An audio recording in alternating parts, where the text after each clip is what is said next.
That's what it is. Here we go. Hello, everyone, and welcome back to Kia Threes. We are finishing off our off-season previews today. We have five more teams to discuss, that being the Indiana Pacers, the Cleveland Cavaliers, the Utah Jazz, the LA Lakers, who we have two Lakers fans joining us today to discuss their offseason, as well as the New Orleans Pelicans. And we're going to get started off with the Cleveland Cavaliers, but before we do so, if you guys are here, if you do enjoy, make sure you hit that thumbs up button, be sure to hit the subscribe button, and be sure to let us know throughout the stream in those comments below what you think these teams should do, as we're only a couple of days away from free agency. So let's get started with the Cleveland Cavaliers. We got an Ohio man himself here in Gabe, not a Cleveland Cavaliers fan, but nonetheless here Fraud. today as we talk about the Cavaliers, a team that just lost in the first round after their first playoff berth with this group. Donovan Mitchell comes in, and they had a good regular season, but weren't able to quite get it done in the postseason as they would have liked to. Karis LeVert, most notably, is a free agent this summer, and they're going to have to figure out their wing play. They got exposed in the postseason. But we'll get your thoughts first, Gabe. What do you think of this past season for the Cavaliers, and what do you see going forward? All right, man, I'm going to start this off hot. We got a problem that we have to address, and that's these trade rumors that just came out about Darius Garland. I'm going to say this and keep it real simple. Do not trade Darius Garland. You just bought in and got Donovan Mitchell, and you pair this backcourt together. You're going to tell me that these two guys who are still relatively young need to be split up after one season because they lost one series? I don't think you should do that at all. Now, did they play the best in the playoffs? No, they didn't. And that can be attributed to both some underperformances on their part and to the Knicks defense really stepping up in a big way.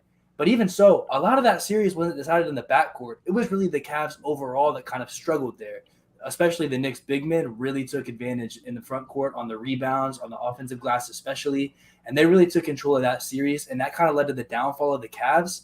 This team is very, very young, very, very new, and I think they have a lot of time to grow internally, and maybe they can reinforce around the roster around the offseason. But I think if you're a Cavs fan, even if the season didn't end the way you wanted and your playoff hopes got cut a little bit short, they're still in a very good place, and I think they need to keep this thing going because they have something really special built. Yeah, for sure. The Cavs definitely didn't end their season the way they wanted to because they lost in 5 to the Knicks. Donovan Mitchell showed this season that he may have solidified. Donovan Mitchell may have solidified himself as a top 15 player in this league. This year, he took a leap. He had a career high in points per game, field goal percentage, 3-point percentage. He went absolutely crazy, not to mention that 70-point game. I mean, I know he had an uptick in scoring. Him and Dame went absolutely nuts this season. But keep in mind, Donovan Mitchell is 6'1". It's really, when you think about it, it's really crazy the type of things he can do as a scorer. He's so versatile. He's so crafty around the rim when driving to the basket, applying rim pressure and things like that. But this Cavaliers team has some real issues to address. And like Gabe said, those trade rumors, but I'm kind of on the other side of the trade rumors. Donovan Mitchell's 26. Darius Garland is 22. Evan Mobley is 21. The timelines don't match up. So I do understand the Darius Garland trade rumors. In my perspective, if I'm Kobe Altman, I'm either giving it one more year than trading Donovan Mitchell for some real young pieces, or I might have to move on from Darius Garland and find me a real elite top tier vet. I'm not moving on from Darius Garland for just anything. I mean, he's one of the hottest young up and coming point guards. But with that being said, in the playoffs, the Cavs wings really struggled to shoot. I mean, both Cedi Osman and Isaac Okoro shot 30% from three. They really had to address their inability to stretch the floor. And I'm not gonna lie, Kobe Altman may be on the hot seat because trading Kevin Love, that was a horrible move. He could have really helped you guys out as you struggled to find spacing when it came to your big man rotation. With the Cavs, I feel like this is the most interesting, most curious case in basketball right now, just because of, like, we've seen rumors, one day we get the Windy meme back where it's like, oh, like something might be brewing in Cleveland. And then we get like these rumors that Darius Garland is potentially up for trade. I think we also have to remember that this team coming into the playoffs, outside of Donovan Mitchell, they didn't have a whole lot of real playoff experience. I know Jetty Osman made the finals, but he wasn't quite Jetty Osman today even. And also, like, Kevin Love was on the team most of the year to help them get through it. But like you said, Jay, he was off the team by the end of it. But I think this team is still young. I don't think you blow it up or anything right now. Now, the tough thing for them is that, like, the Bucks, the Sixers, those teams have guys like Giannis or Embiid that are like top 5 players in the world or better. So like it's just going to be like a lot of competition for sure.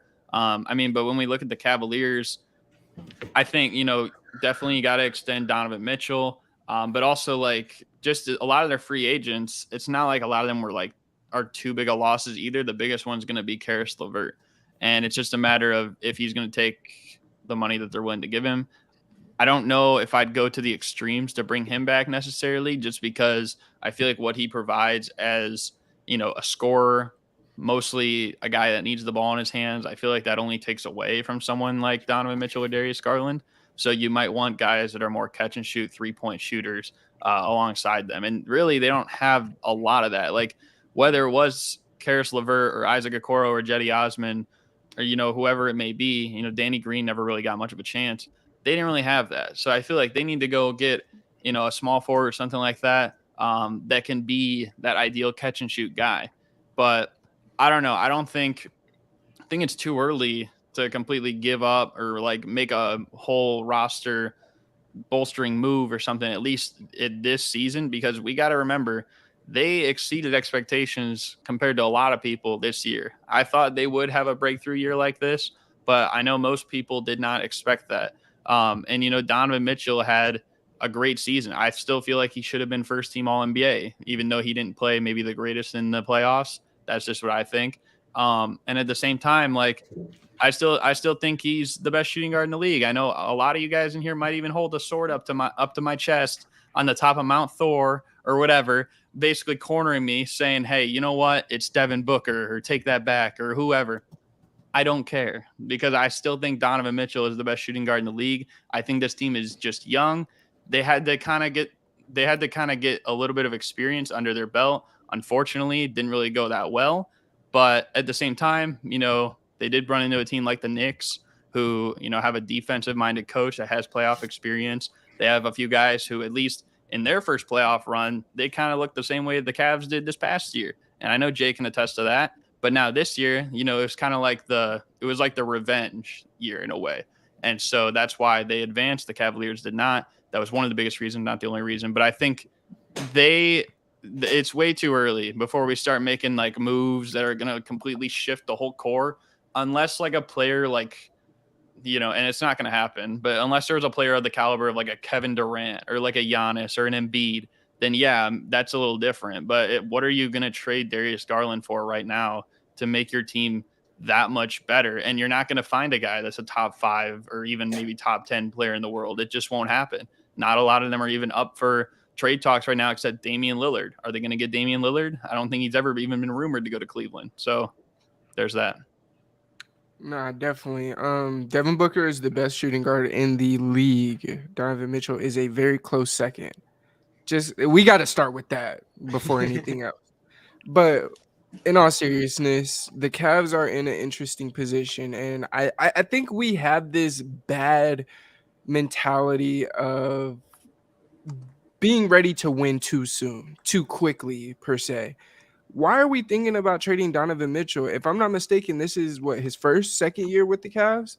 Why are we talking about trading anybody? Why are we thinking about that? Because the way I look at it, with Donovan Mitchell on your team, with Evan Mobley presumably progressing, Darius Garland has showed the progression.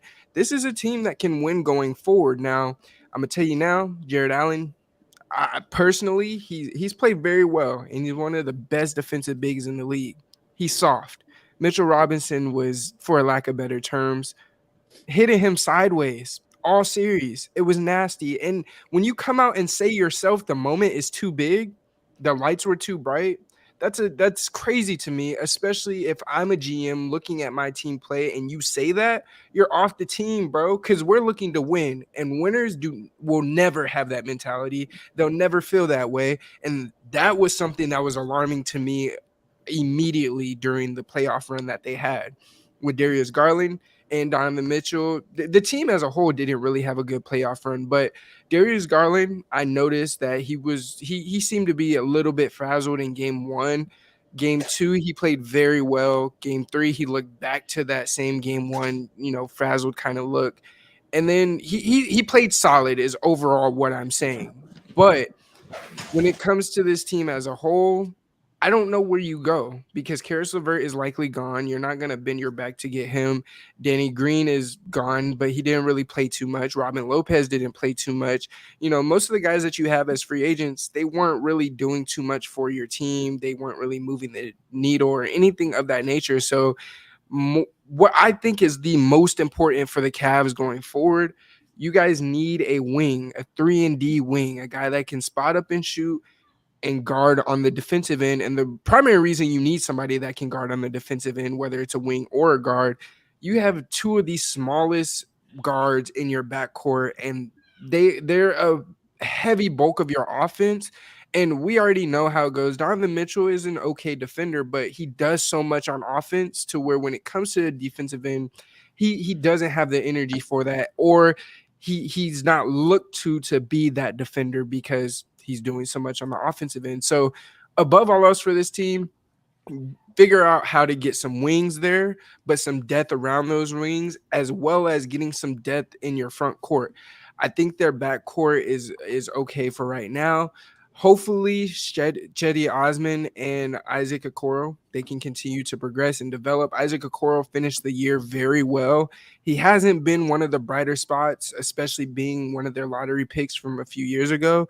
However, he has finished this season very well, and he gives some optimism going forward into next year. So overall, this team, they just need to tighten up some holes in certain areas. Like I said, their wing, their depth, and they still need their younger players to progress. And that's I think that might be the biggest question mark with regard to this team is you don't know if these young players are going to progress the way you need them to progress. And again, we're in an NBA where people are very, very impatient, and it's not going to cut it if this team doesn't make it out of round 1 next year. This team will likely, there's going to be a big trade. There's going to be some type of move that makes this team either change the complete outlook of where they're at or build them to be even better. But with that being said, fuck the Cavs. I don't really like them anyway. So hopefully they stay trash, poverty, all those things. So, yep. Man. All right. Look, Jay, I honestly was going to come at you. I was going to cook you for saying about maybe trade Darius Garland or maybe look to trade Donovan Mitchell in a year or whatever. I was going to cook you, but you know what? I'm gonna let the family out there that's watching from home do that. I'm gonna let them handle that. So they gonna cook you in the comments for even thinking anything about that. But anyway, let's move on. Trill, you said it best. People and teams are just extremely impatient. I mean, Darius Garland is 23, dog, 23, and had one huge playoff mishap. And we're not going to give the man a chance to redeem himself. We're not going to give the man a chance to come back better than ever. I mean, as a team, I feel like the number one way to learn, the best way you come together is when you lose at the highest stage possible and you build that chemistry. You build that like, man, we never want to feel like this ever again. So we know we'll take pay cuts to come back. We'll do whatever. We'll be here in the gym in the summer. We'll do whatever it takes because we never want to feel like this ever again. Jay, let's be real. Yes, your Knicks won, but we all thought the Cavs were going to win that. They were the better team. And I picked the Cavs. I won't even lie to you. I 100% picked the Cavs. I 100% picked the Cavs. So what I'm saying, man, is the Cavaliers are too good to just blow it up. Like Garrett said, I don't know if I'd go as far as say best shooting, like best 2 in the league. I don't know about all that, but 100%, top 3 at the absolute least. You cannot trade him and get anything better than that. You're going to be downgrading. So for that, like, that's wild. And then for Karis LeVert, I'm not going to lie. I don't think the Cavs are going to try to bend their back backwards, however you gotta say it. I don't know. I don't think they're gonna try to do that to get Karis LeVert. However, I do think Karis LeVert provides some great bench scoring for them. I mean, last season he had averaged 12 points per game, and if they can get him for a cool little discount, I think you get my dog. But as far as, let me ask you something real quick, John, because I know you're an enjoyer of this guy. Evan Mobley stunk it up in the playoffs. What the hell do you have to say for that? Because it wasn't just Jared Allen. Evan Mobley was part of that too, and it was nasty. And I'm not gonna lie, I developed some nasty narratives about him. So I just need to know what's the word, bro? Is he gonna be trash, or is he gonna be the guy that we expected? Look, man, I'm standing on it. I'm gonna go ahead and say it again. 5 years from now, he has potential to be a league MVP. He stunk it up in this year's playoffs. Absolutely stunk it up. And I think that the lights were too bright for him. You talked about the lights being too bright. We just talked about Darius Garland being young and wow, this is his first time. Is he not going to get a chance? Why are we not giving that same narrative to Evan Mobley? Yeah, he stunk it up, but he's young. He never got put in a playoff position like that. We always talk about, man, regular season basketball and playoff basketball are two different things, and just being good at basketball, athletic and all that won't necessarily cut it, man. Coaching turn into a chess match during the playoffs, and I think Evan Mobley got exposed, but I think just like the same way we're saying about Darius Garland, he'll also have a bounce back here, and I'm standing on it. Did you say MVP or MIP? No, in 5 years. Potential MVP or MIP? The most valuable player of the league. Bro, in China? Boy, he's not even the most valuable player on his own team. Evan Mobley, so y'all didn't Australia? Y'all didn't hear me say 5 years. Y'all didn't hear me say 5 years. You think Donovan Mitchell's not going to be? He's not going to be good at 31. I don't know. I don't know if he'll be there. We're over here talking about letting the man go after one playoff disappointment. I right? want to hear what Jay says, like, in response to that. What do you think?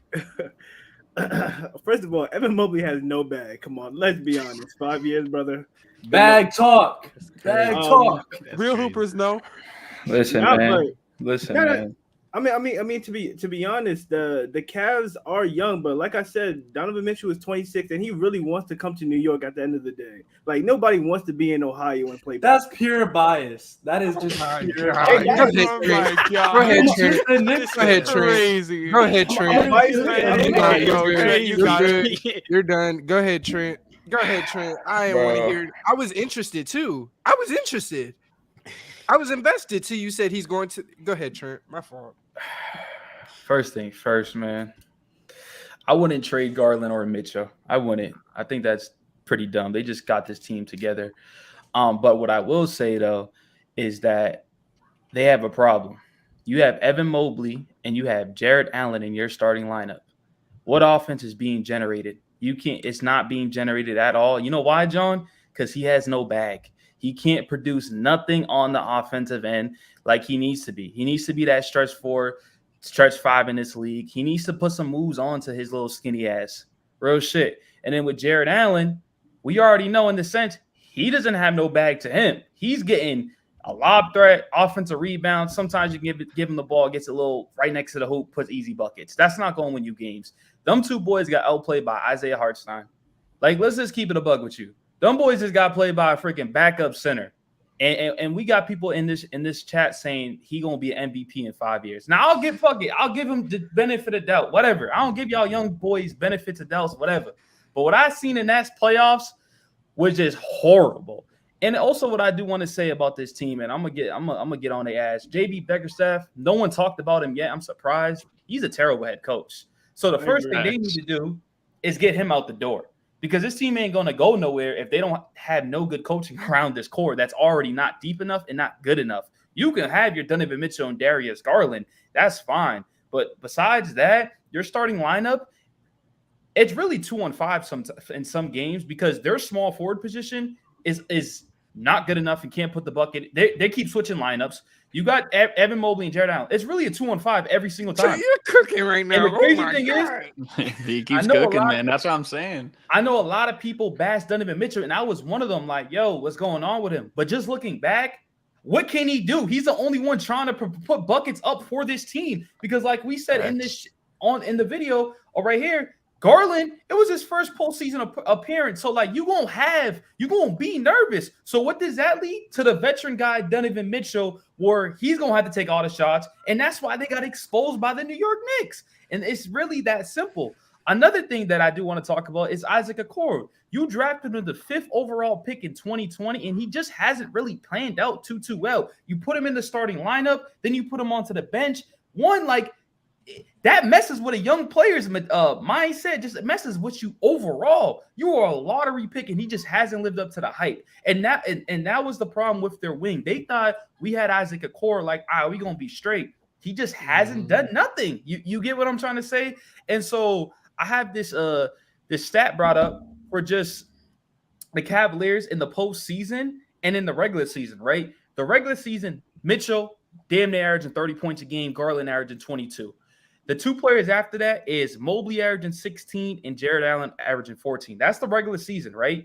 As soon as we hit the postseason, the third scorer in the team is Karis LeVert, who's a bench scorer. After that, you got Mobley giving you 9 points a game and 10 rebounds, and Jared Allen giving you 9 points. Your two bigs are giving you 18 points combined in the postseason. That's just not going to get it done. And then what you got, Isaac Okoro averaging 6, Seti giving you 6. This bench has to be one of the worst benches in the NBA right now. And to be honest with you guys, there's no way they can really improve it. They have nobody to trade, and that's why they're putting Darius Garland out there, because they're trying to see, all right, what trade offers could we get to improve this team around Donovan Mitchell? Unless and personally, I don't think they do it, but what I think it is, they got to trade Jared Allen. The problem is he doesn't really have too much value in the sense like we going to get one of those 3-and-D wings out here to improve this roster. And then also you're putting more pressure on Evan Mobley because now he's going to be playing the 5 position, which we kind of seen what we've seen in this postseason already. So there's a lot of like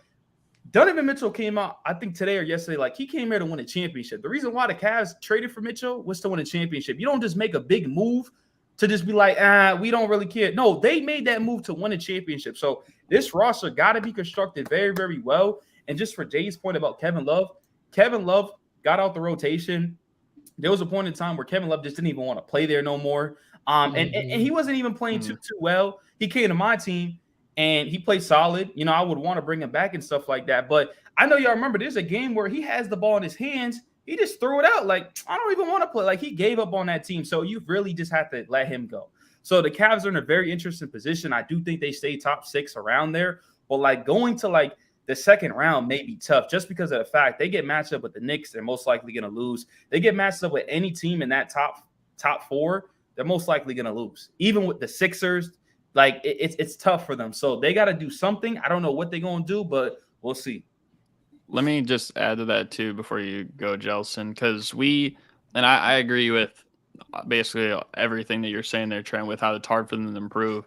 But just like the media narratives like around them, I feel like are kind of insane just because they overachieved in the regular season. Playoffs was hard. The experience wasn't quite there.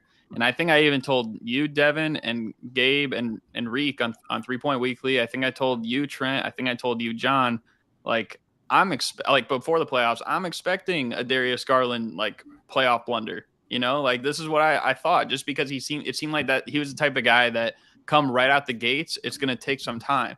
You know, he had a few games like later in the playoff series that were a little bit better, but game 1 he really stunk it up, and I think game 3 he really stunk it up too. So like it makes sense in to a degree. So maybe it's a little bit harsh to make this decision right now and like, you know, we got to do something right now, right away. I think even, I don't know if it was Jay who said it or if it was you, Steph, or someone, like maybe give it one more year, like ride it out, and then we'll see where this team sits. I just think like it's hard to. They had a great regular season. They did, you know, and honestly, like it could have even been better. They had like a couple injuries in the way, but I think personally, like go one more year and then we'll see. But go ahead, Jelson. So as many people know, I'm a traditional Donovan Mitchell hater. somebody that just doesn't enjoy his game, and I think that I agree to an extent that Donovan Mitchell was really the only one that was trying to do much because of Darius Garland having the yips, first playoff series. Jared Allen not doing much, or was Jared Allen injured? I forget. But Evan Mobley, no bag, John, and No bag. zero bag. And I think Donovan Mitchell, he had a solid playoff series. But I'm so sick of Juice and Donovan Mitchell, man, in the playoffs. I'm so sick of it. Every single year I hear about Donovan Mitchell. Bro, he hasn't done anything in the past 2 years. Bro, he hasn't done anything. Last year, sure, he was the only one trying to do anything, but he barely did anything for this team. Like, the Cavs were expected to win that series. And yeah, Darius Garland was whatever. First playoff series, he had the yips. But you trade for Donovan Mitchell to win that first series. That's what you do. That's why you traded for him. And he didn't do it. He just didn't perform. He didn't do what we needed him to do. So I'm not trading Darius Garland. I say we run it back for another year. We say, all right, DG, you had your playoff experience. Evan Mobley, maybe you can get a bag. Maybe you can do a crossover without bouncing off your foot. But I just don't see it. I think if you're going to trade somebody, you trade Donovan Mitchell because there's more assets, I think, out of him. And you traded a lot for him, and he didn't do what you needed him to do. What was he supposed to do then? But What was he supposed to do? What was he supposed to do? I think he was supposed to average more than 23 a game on borderline decent efficiency in a series where you get traded for to win a playoff series. That's what I think. He's playing a defensive-minded team in the New York Knicks, and he's getting, especially guys like Josh Hart, or if it's RJ Barrett, bigger guys on him too, and they're throwing a lot at him, and he's counting on these guys to hit shots, and none of them can. How is that? And I understand he couldn't hit a lot of threes in this series either. How is it his fault too that Jetty Osman shoots worse than a fourth grader, or that Isaac Okoro has worse vision than my grandma? Garrett, you know what I mean? Like, I got a question. JELSON, non-bias, is Anthony Edwards bringing this team out the first round? He's gonna say yeah. Okay. I was about to say, bro. No, I wouldn't. I don't think so because of the fact that Donovan Mitchell and Anthony Edwards, they have a lot of the same problems, right? And in this series, as you guys mentioned, the Knicks are really good defense. They're defensive focused, and players on the when your other players can't make shots, sure. But I think for Donovan Mitchell, the expectation, there's two different expectations with Anthony Edwards and Donovan Mitchell. Anthony Edwards, third year, all right? What that was just a question. Hey, honestly, look. I just want to say this. I think it's kind of crazy how you guys are giving some players a pass because they're young. Certain other players aren't getting a pass. You guys literally are just saying, "Oh, Darius Garland gets a pass as he's young, but Evan Mobley doesn't get a pass as he's young." He has no bag. No, let me finish what I'm saying. The even younger Evan Mobley doesn't get a shot, but the Darius Garland that's older gets a shot. It was both of their first time in the playoffs, but all right. I think that's inconsistent, really, to be honest, all of y'all. And another thing, y'all keep getting on Evan Mobley, saying Evan Mobley choked. Garrett just said right now they play a defensive-minded Knicks. So, like, y'all got to be a little bit more consistent with it because y'all getting go ahead. Y'all getting just on Evan Mobley. You're not getting on the other young players that choke. So just want to be consistent with that. Right, and then hold on. Let me finish real quick, Trent, because you said something. You said Evan Mobley has no bag. That's funny because my take is that in 5 years he can be a league MVP. What do you know what 5 years like? You can develop a bag in 5 years. You also said that he's too skinny. Again, my take is 5 years. So what I'm saying is potential. When you look at the man's frame, he's a 6'11" big who has the ability to pick and roll, has the ability to pick and pop, and has the ability to pick and lob. Potential is saying he can do it if a team gives him the keys. Has the body frame. Why the fuck would they do that? Because I just told you he's a potential league MVP. Potential's the key word. Potential. That doesn't mean it's all happy. Everybody has potential. Show me. Killian Haynes has potential. The nigga's dog shit. No, he has Killian Haynes has potential. Potential. Killian Haynes. You might think Killian Haynes has potential. He does not have no potential. Look, bro. What I'm telling you is this. Show me other 6'11" bigs who are pick and rolling, pick and popping at the age of 22, who have the chance to grow into their body. Bro, you mean to tell me that if the way Giannis went from scrawny to strong, other players can't do it? Evan Mobley is scrawny. 5 years, he can be strong. Evan Mobley don't got the greatest bag. 5 years, he can be strong. But I just definitely wanted to call everybody out for the inconsistency. Whoa. I said Jared Allen. Don't do that to me. Can I respond to? Don't do that to me. Wait, time out. Wait, don't do that to me. You know I said Jared Allen. You know I was just gonna respond to Evan Mobley because John called me out about it. You know, I called everybody, to be honest. I get that. Well, I know, but you said me, so I was just gonna say my biggest thing with Evan Mobley is that like throughout this Knicks Cavs series, and I think Jay can even second me on this, Mitchell Robinson was probably the real MVP of the series. You know, just because of the way he played in comparison to Jared Allen. You know, and he's doing that on both ends, killing it on the boards and also defensively. So I think like with Evan Mobley, more so playing the 4, and also Hartenstein was pretty good too. But like he's more so going against whoever the second biggest guy is most of the time on the floor. And at the same time, there were a lot of opportunities where like this guy was like on the perimeter and like they needed him to hit a jump shot. And if he's playing the power forward in the modern NBA, you got to be able to at least hit a jump shot. Really, if you're even a center, because we even talked about this the other day with Sabonis, but especially a power forward. And if you're open from 3-point range and you're spacing out that far, like that, at least in this time, he's still young. Okay, we get it. A mid-range, a consistent mid-range, you have to have that. And that's just something he doesn't have. So like whenever Jay or Trent or me or whoever said something about like he doesn't have a bag or it's not quite like that, that's what we're touching on. And if he can improve as a jump shot shooter, then we're straight. But right now, from what we've seen, not so much. And I still don't think you should make a big move or trade anyone like that. Like that's what I said. I'm just saying in the playoffs, like with what the Knicks were willing to give him, he couldn't execute on that. And that's my point. Let me say this real quick. Respectfully, bro, Mitchell Robinson came here. He gave you 10 points and 10 rebounds and 8 points and 2.2 blocks. What's your answer? What's your response to that? To Evan Mobley struggling against a center who has more experience than him, who's older than him, bro. I just told you, hold up. Tom, let me finish my take. First of all, Mitchell Robinson, in the sense we all know, he doesn't even have a bag himself. Does Mitchell Robinson? He don't have no fucking bag. Y'all acting like we playing at like the blacktop. It's not like we taking you down. Yes, but what I'm saying is, what I'm getting at is that Evan Mobley got outplayed by 2 centers that are not even top 50 in the fucking league. In his first year, bro. In his first year, bro. And you keep giving Darius Garland and everybody else a pass who's older than the man you're getting on. First of all, Darius Garland, the difference between Darius Garland, he actually showed up in some games. Fucking Evan Mobley didn't show up in none. That whole series, he didn't show up in none. You want me to bring the stats up? He came up. Fuck that. You want me to bring the stats up? This nigga had 6 points, 12 points, 10 points, 13 points, and 8 points. What the fuck is that? That's ugly. Okay, and you're exactly what's wrong with today's league, bro. You don't have no patience. He's 22. This was his first playoff appearance. The lights was too bright. I said it. I'm not sitting here saying he should be the brightest light for everybody. The brightest light for everybody. I'm saying the brightest light for everybody. Lights is bright. The brightest light. You're saying that wrong, man. You don't even know what you're saying, bro. The lights are bright for everybody in the world. No, John, bro. My guy has no bag. Bro. Never has no bag. Never has no bag. I don't know what y'all get. Hold on. Let me respond to this, TB, because we talking. So what? I don't know what y'all like. What are y'all trying to tell me by that? Like, I'm not saying he's an MVP right now. Like, I don't understand what you're trying to tell me. I'm saying the man could easily develop a bag.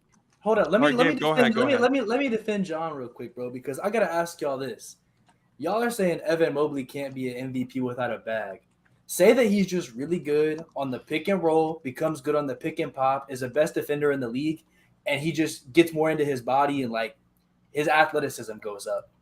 We got a guy who just won back-to-back MVPs not even 5 years ago that doesn't have a bag himself. I was just about to say that. I was just about to say that. If I can add one thing to that, is that I just personally, and you might disagree, I don't know if I see the same fire in Evan Mobley as I do Giannis. That's But, why I bro, don't think that's a fair comparison. Okay, well then that's opinion to opinion. I mean, and Giannis we don't wasn't even know, playing bro. for That's nothing fair. I'm forever. just Giannis saying, wasn't that's playing for I see. nothing, and they experimented a lot during that Jason Kidd era. They were putting Giannis at point guard and shit. Evan That's Mobley true. does have to play within a system right now because they're trying to compete for something and they're trying to win playoff series, whether they did it successfully or not. So if they do what some of you guys are saying, it's like, oh, whether some of you guys are on both sides of the fence, trade Darius Garland, trade Donovan Mitchell. What does that do? That gives a lot more opportunity to this guy, Evan Mobley, to go and do stuff on offense. To show Do I how see a he's lot a of boss. that right now. Hey, I'll tell you this. And if he I'll tell you shows this. that, yeah, and I think that's the biggest thing with John's take is not saying that he will, saying that he can. And I think he definitely can if some of the stuff that you guys are saying happens, and he definitely has that potential. So when John's take is he can be an MVP He has in potential. 5 years, then yes, the conversation at that point is potential. And I think you see a lot of things in him that are possible with potential. This is what y'all not understanding. Every young person that comes in the league has Hell no. No. Hell You're a no. lottery Hell no. pick. That's a That's dumbass potential. take. That's What a are you dumbass. talking about? Every young lottery player pick that has comes in the league potential. has I potential mean, to be a Evan league Mobley was a MVP. top. What are you three talking? draft. Different Who draft said picks, MVP? different I said things, potential. Listen. Yeah, I think nigga, it's I'm telling you, different, though, Trent, because Evan said- Mobley is a top. He was a top Yeah, 3 hell, pick that's a less than dumbass 3 take. years Yo, ago. okay. And I don't think he ever will be an MVP. But I think what Gabe and John are saying is fair because he can. This is the same thing we talked about the other day with Mikal Bridges, where it's like Nigga, everybody can. No, That's hell no, nobody bro. ever That is can. not Not everybody that. can. I'm not No, betting no, on no, Chetty no, Osman no. winning an Not MVP everybody ever can. in his Yes, career. they, bro. No, they Everybody can't, has bro. it, Not bro. everyone. Trent, No. you don't Look at understand. Giannis. Look at Not Giannis. everyone- Look at not Giannis. Bro, everybody- Giannis couldn't bro. even fucking do anything. What did he do? He got in the I gym. think He He got Giannis okay. is He different developed. if you know You his just proved my story. point. That's what I'm saying. Hey, But look, hey, what in I'm the I don't episode, think you know he just Giannis's proved my. story, bro. He literally just proved my point, Trent. You I don't literally think you just know proved my Giannis' point. story, man. Oh, yo, You I got literally That's proved my real. point. That's hold on, that's hold on, real. Justin. That's Hold on. crazy, I'm gonna just say, Giannis was not doing nothing. Giannis, yes. That's That's what was I one of was them saying. ones. No, But but listen, hold up. I'm Yo, saying the fire is different in him though, because if you know his story, there's a reason why. If he was a couple picks lower in the draft, his whole life would be so different. Go watch there's a full documentary on it, I think on Disney Plus. Like I would Yeah. suggest anyone go watch that. That's why that's a really rare different case than Evan Mobley. Okay, Jacob. I just wanted to add this though.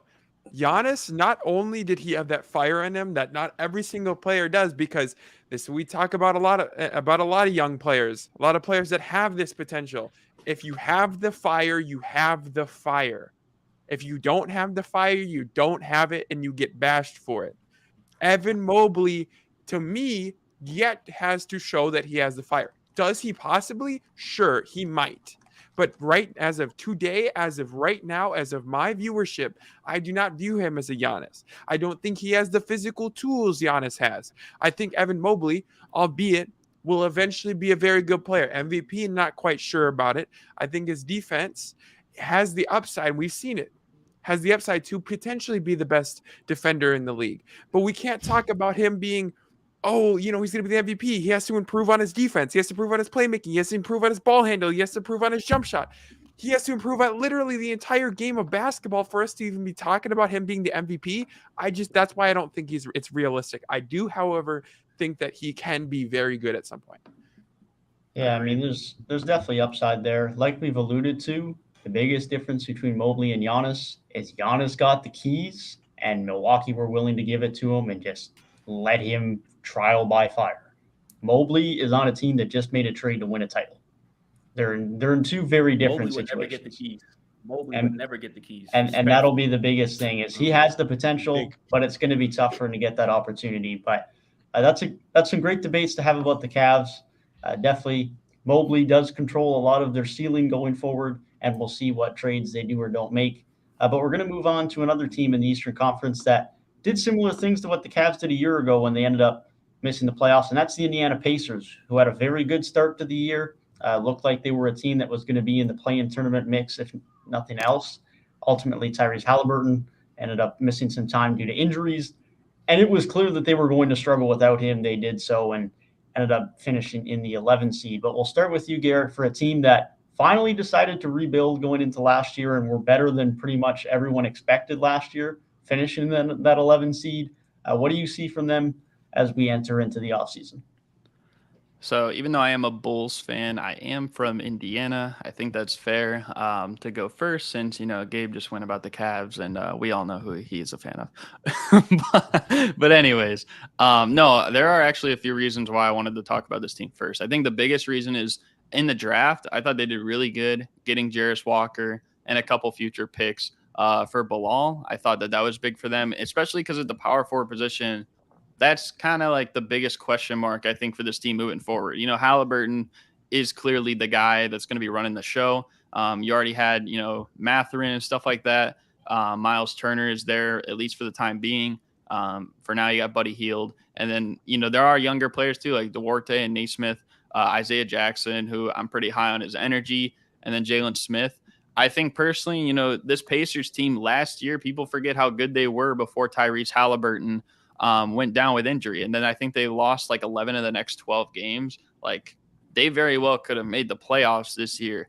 And so, like, when I'm looking at this team next year, there are some free agents like, James Johnson, who at least, I went to one Pacer game this year, and just from like seeing from like the fan perspective, like James Johnson's talking with everybody. So in a way, the way we credit guys like Udonis Haslem or DeAndre Jordan or whoever, I think like he could very well be important to keeping him, especially on a low contract, because I think he's at the point in his career where he's kind of like content with where he is.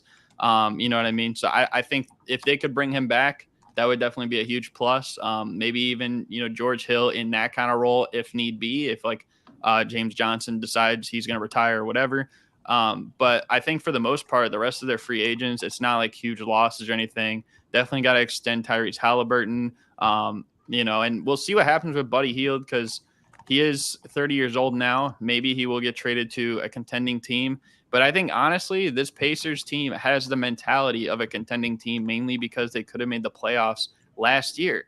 And I think, adding Jarris Walker, and last year, like we said, they got Ben Mathurin. That's two tough-minded players in back-to-back drafts. That's huge for your culture moving forward, especially a culture like Indiana basketball that has its roots back into like the 70s, 60s, and so on. I think that's only going to make you better moving down the line. And so this might be a hot take, I suppose, but what I see from the Pacers next year, I'm looking at teams at the top of the East. I'm looking at, the Bucks. There are a lot of question marks. The Celtics, there are a lot of question marks. The Sixers, there are a lot of question marks. So I'm going to go out on the limb right now, and I say the Indiana Pacers will make the playoffs, maybe as a 7-8 seed, whatever, maybe 6 seed, whatever. They will win in the first round a playoff series. They will upset most likely one of those teams. It could be someone else like the Cavs or the Heat or whoever. They're winning a playoff series next year. And I stand by that. Hey man, I'm not mad at you for that, only because I am very high on the Pacers. Tyrese Halliburton is the most pure point guard we have in the league right now. Banding Mathurin. If you guys didn't see his beginning season performance, dude was hooping out of his mind. He looked like he could have been a rookie of the year for the early part of the year, playing amazingly. You still have Andrew Nembhard, but the biggest thing for me with this team, it's time to move off of Buddy Hield at the very least. It's hard to say Miles Turner because he still has some great basketball in him. We saw that this past year. But at the very least, Buddy Hield has to go. He is a traffic cone. He might be able to shoot, but he can't do a fucking thing on defense, and it is going to hurt this team going forward. And honestly, when you got Benedict Mathurin, who can honestly match the productivity that Buddy brings on the offensive end while being a much more, I don't want to say sound defensive player, but as Garrett said, he's a go-getter. He has that dog mentality. And honestly, with defense, that's half the battle, having that dog mentality to just be one of those guys that absolutely does not care. This is a team that they can do some things if they move off of pieces. If they find a way to package, Buddy Hield and TJ McConnell, find a way to get a couple of vets in to at least fill out your rotation. Miles Turner, you might want to keep him because, like I said, he has some good basketball in him. And they just drafted Jarris Walker, who is a very good two-way player as what we saw in high school or college at least. Hopefully he can come into this team and make an impact early, but they still have guys like O'Shea Brissett, I really liked Isaiah Jackson. He had some very good games throughout this year. I want to say they also have well, no, they Tyrese. I think he gets extended this year. Correct me if I'm wrong, but above all else, extend him, move off of your vets, and figure out how to round this rotation out so that maybe not next year. And I'm with Garrett. They can definitely win a series, and maybe not next year, but in the next 2, 3, 4 years, if you move right and you move correctly, the Pacers could be one of the teams in the East that are looking to do some damage. And I really like this team going forward. I like the picks that they drafted. We've all talked about Buddy Hield and Miles Turner being traded for the past 4 years or so. Indiana has stayed strong, stayed with their roots. And honestly, they've gotten some good picks. They've gotten some good young talent. And now they're at the point where moving off of their veterans will only bring in some more talent to help them going forward because their veterans, they're not too old to not provide you anything. TJ McConnell might be harder to move off of, but guys like Buddy and Miles Turner, if you decide to move off of Miles Turner, but Buddy most specifically, it's going to be very easy to get him to a team, especially because a lot of contenders need shooters regardless. So I think the Pacers are in a very good position. It just depends on how they move going forward. But I do think they're a playoff team, and I do think that if they move off of their veterans and bring some pieces in for those veterans, they'll be perfect. Hey, y'all are kind of cooking with that. Listen, let we forget, halfway through the season this year, the Pacers were a playoff team, man. Before Tyrese got hurt and missed a significant portion of the season, this Pacers team looked really good. Mathurin was cooking off the bench. Just overall, this was a very good basketball team. To think another year of experience under all their belts and they come and run it back with basically the same roster, this team should be quite good. I'm not going to say like top of the East level good, but when you guys say they might win a series, I'm looking at the Eastern standings, teams that finished above them last year. The Bulls, now Garrett, I know that's your team, but I think the Pacers can be better. They'll be better than the Bulls. I will tell you right now, they will be better than the Bulls.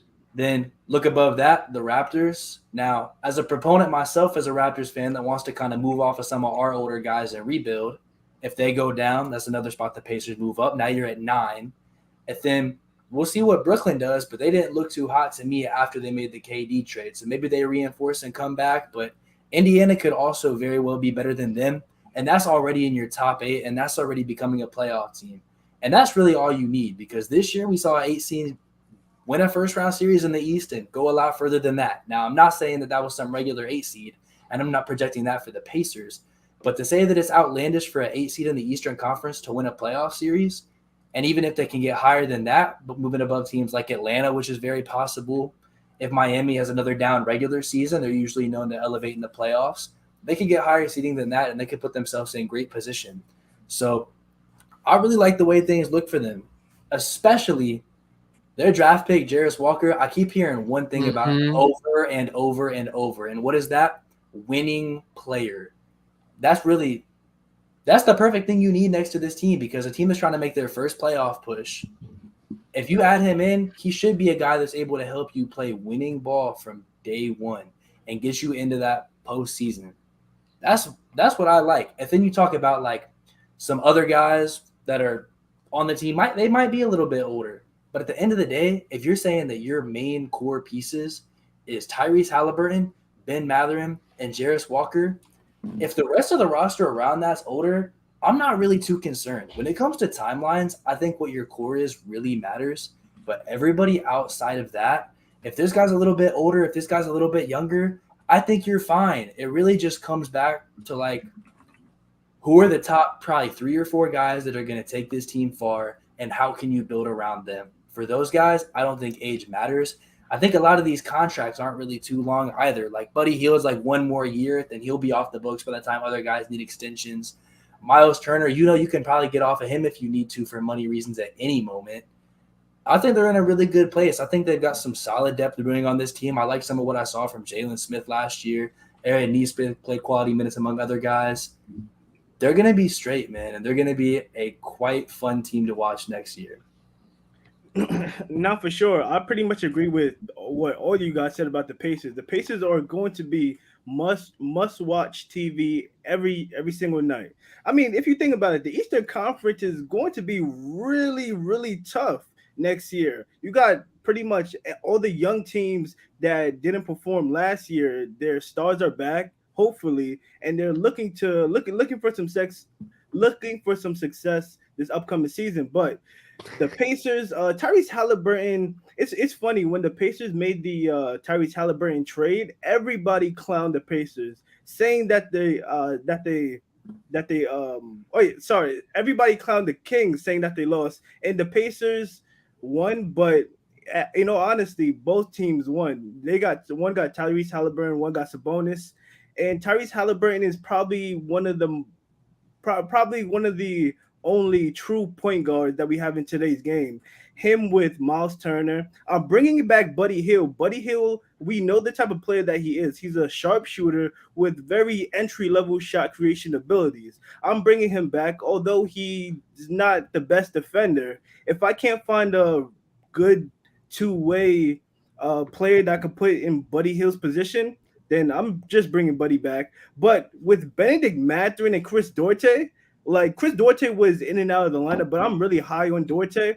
If next year, I believe both Mathurin and Duarte are going to take another step in their game. I mean, the firepower that both those players can provide, insane. And Jarris Walker feels perfectly in what the Pacers needed at that wing position. Like Gabe said, he's a winning player. The defense is there. He can provide on offense. I'm so excited to see what he brings to this Indiana Pacers team.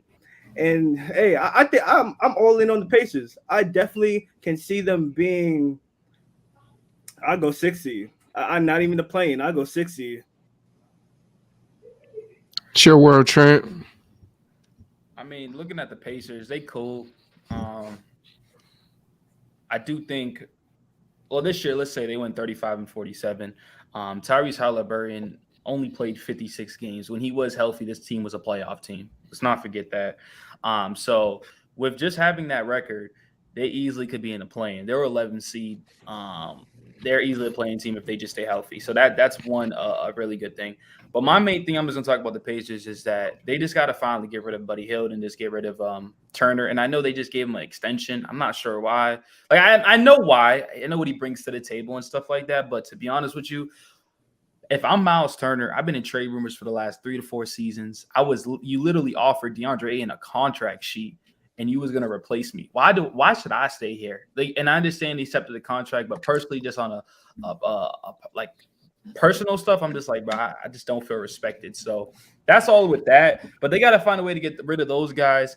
I'm just going to Jay's take about Chris Duarte. Chris Duarte played. He declined this year. I'm not sure if you know that. He didn't play too well this year. He was in the lineup. Can I just to defend Jay real quick? He was also used in a really weird way this season, so I will give him that. His numbers did go down across the board. So if you're checking his efficiency, if you're checking his efficiency, then definitely. But I will also attest that his role this year got shortcut a lot, and it can be weird for some players when that happens, when you're seen as like, okay, the primary shooting guard moving forward to not playing behind because you're behind Hield and Mathurin in a way. To be honest with you, I'm higher more on Andrew Nembhard than Chris. Mm-hmm.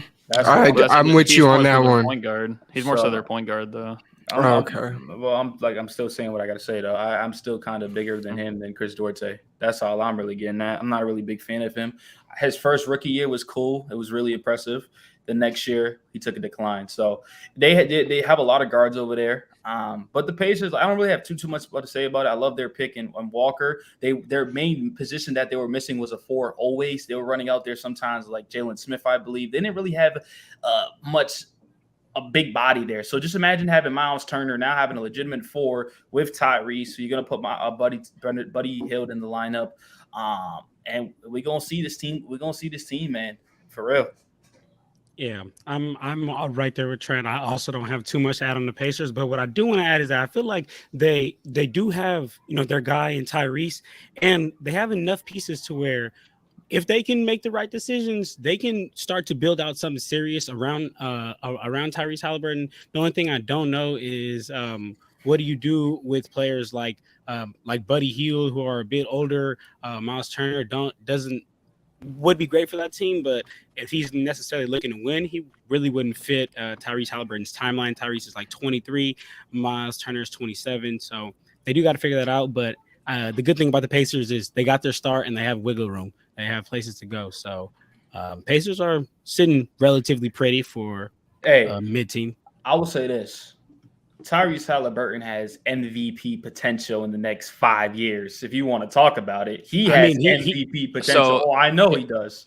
Look, he's still petty after getting cooked. That's crazy. He's still upset after getting cooked. What's up, Gary?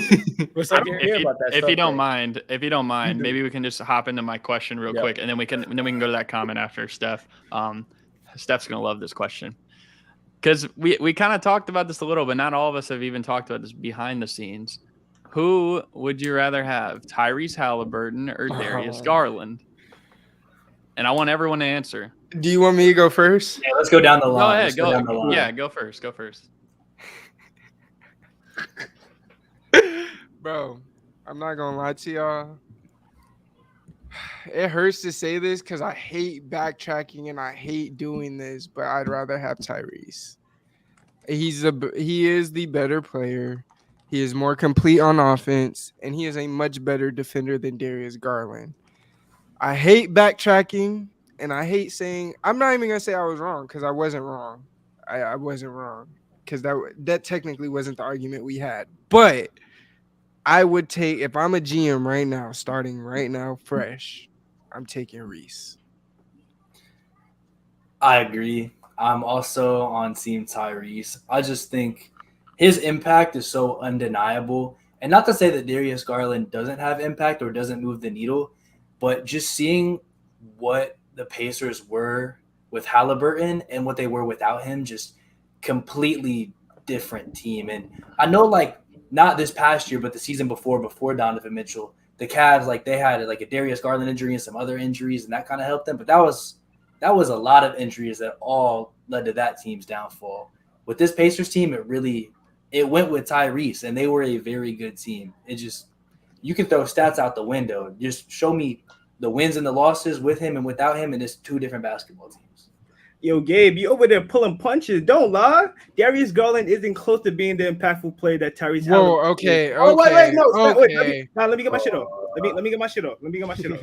He over there in Cleveland putting up empty stats and bullshitting. All right, I'm taking Tyrese Halliburton, better defender, better playmaker. When he goes to a team, boom, they winning. They were real good 2 years ago before he got hurt. Let me say this. Yes. Let me say this, man, because y'all boring, man. I'm just gonna go with the answer that no one wants to go. I'm gonna go with Garland because y'all want to keep choosing Tyrese, man. Like, let's make it exciting. Let's get some. Is that how you really feel? But you lying. I'm not lying. I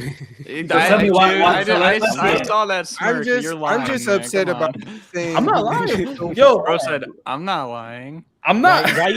Why you feel like that, T? Why you feel like that? Give us reasons. Give us reasons why you don't feel like Trent just said that Darius Garland. No, he said that Tyrese Halliburton has MVP potential in the next 5 years. Is Darius? Tell me why. Tell me why Darius Garland's an MVP. Look. Okay, look. Obviously, I watched them both on the court at the same time, right? You can say, like, I know what's up, but I just kind of want to defend Garland's point of view in his side, right? If you're looking at numbers, they have very similar numbers. You get what I'm trying to say? So Tyrese may average more assists at 10.4, but Garland's not too far with 7.8. And if you want to go field goal percentage in a sense, Garland's 41, Tyrese is 40. Like, they're very similar. There's more to go into it, but, like, the stats ain't far off. And I understand y'all point in the sense of Tyrese got off that team. That team was like, they couldn't win no games. You feel me? And so that's what I'm gonna pretty much base it off, bro. The numbers are very similar. It for the Cavaliers, they're just in a different position because their team is they have a better roster in the sense of just having a better star. Let me not say better roster. They just have the better star. I think Pacers roster will be eventually better than the Cavaliers. But that's what I'm just gonna go with, bro. Garland, DG. That's cool. Like, just swerving all, and the stats is good.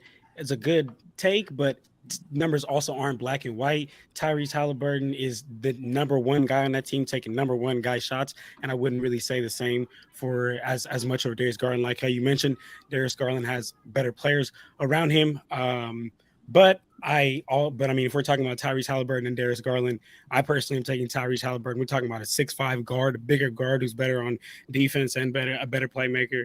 I'm taking Tyrese, to be honest. Man, I do want to add real quick, because y'all disrespecting DG a little too much. It's getting egregious.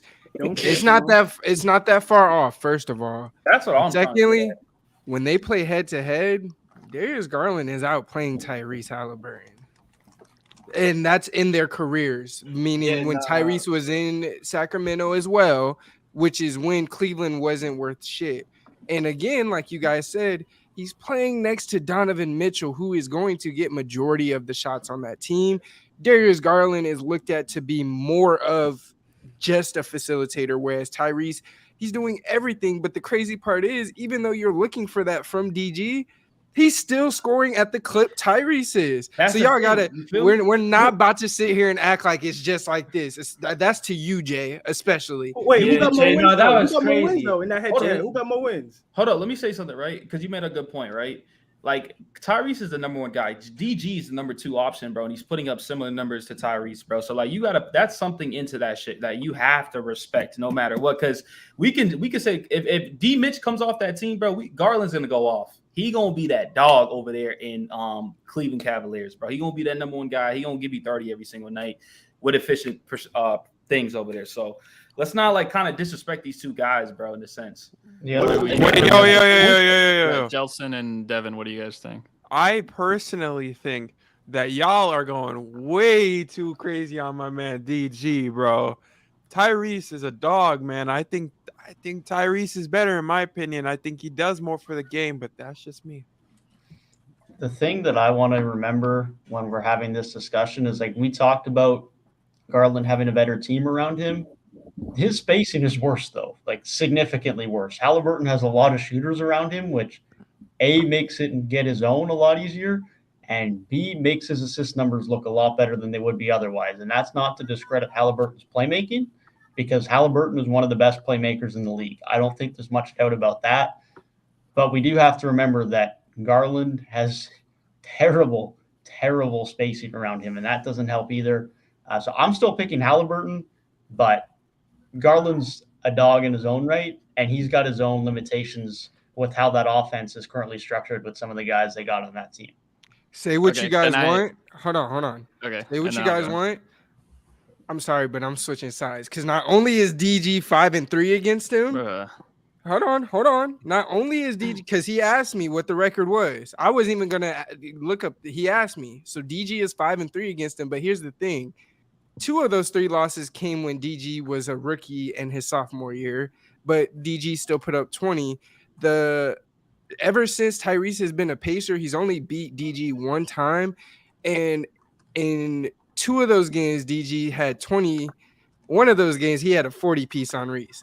So DG is better. But Stay on that okay, side. so listen, I'm sorry, but I just have to respond to that and say I feel like there's a big difference between being better in a specific matchup and being better against the other 29 teams. Like, if Tyrese Halliburton's game is not suited to attack Darius Garland, and Darius Garland's game is suited to attack Tyrese Halliburton, he's better. Tyrese Halliburton is no, better. That's not how that works. That's not. He's better. Like, that would mean he's better. No, it if doesn't. Tyrese is better against means. the other 28 teams, like it's not about how you play against one guy. Like, not basketball is not just head to head. It's also like who's on whose team. Like, if you can't Sacramento, you said like a lot of those wins, like with Tyrese. No, I said Tyrese only won 2 in sack, dude. Right.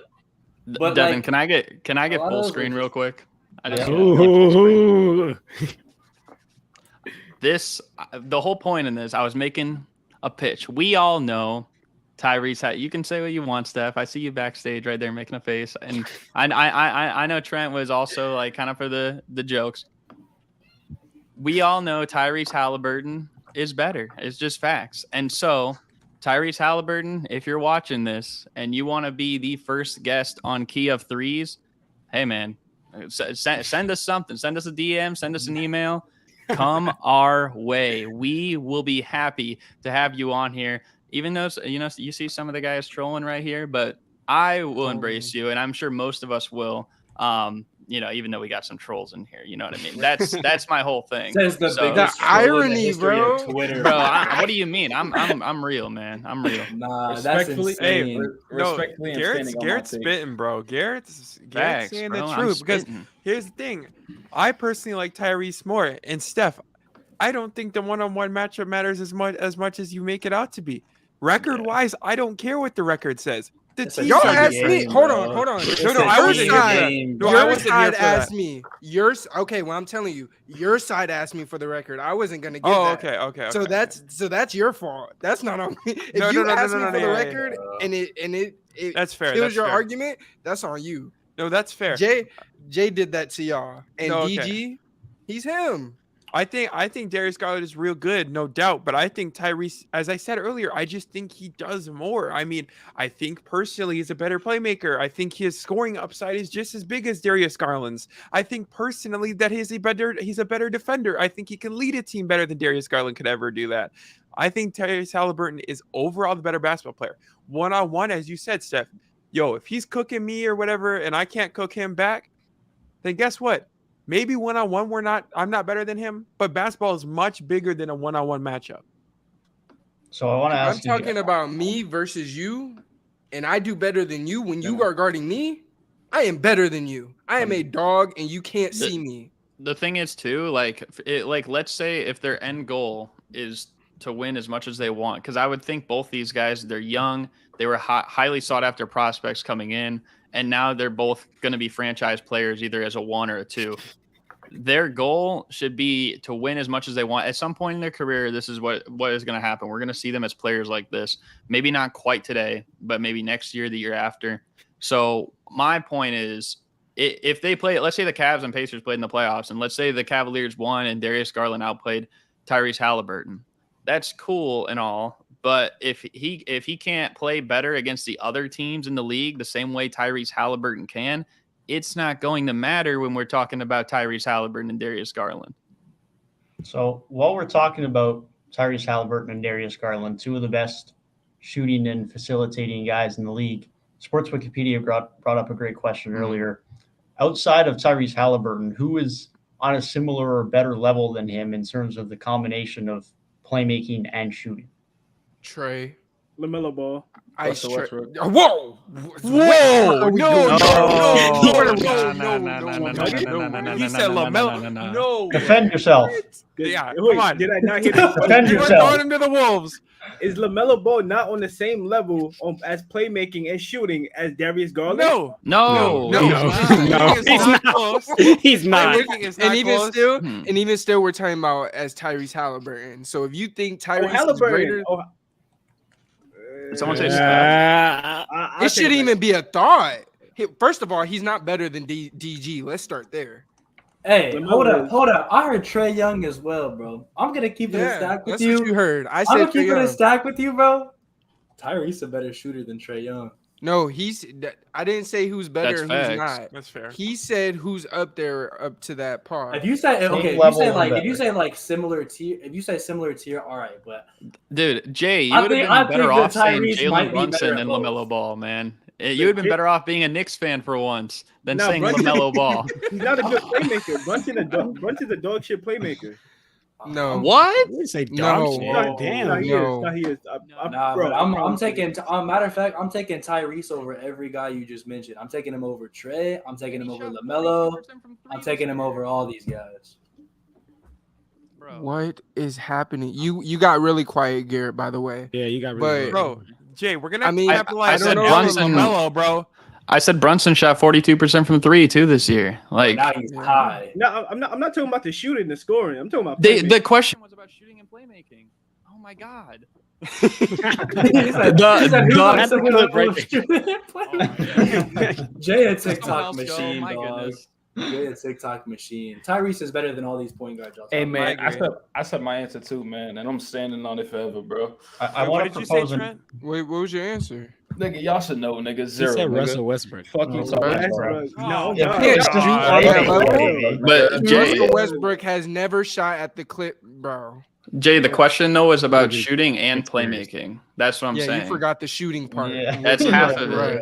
Clearly, you forgot about it. Why would you say LaMelo Ball? LaMelo can shoot. What are we talking about? Oh my he god! That's crazy. You know he's one of the And most. You guys are telling You me know, LaMelo He can't takes shoot? most you know dumb he's one of the shots. most. No, he can, bro. You know he's one of the most inefficient guards in the league. Wait, right time now, out, right? time out, He time out. doesn't Hold on. watch No, ball. that's- we're Wait, talking about he does shooting. not That's at the watch rim. ball. Addict, hold up, He time does out. not watch Real quick. ball. I have something to say.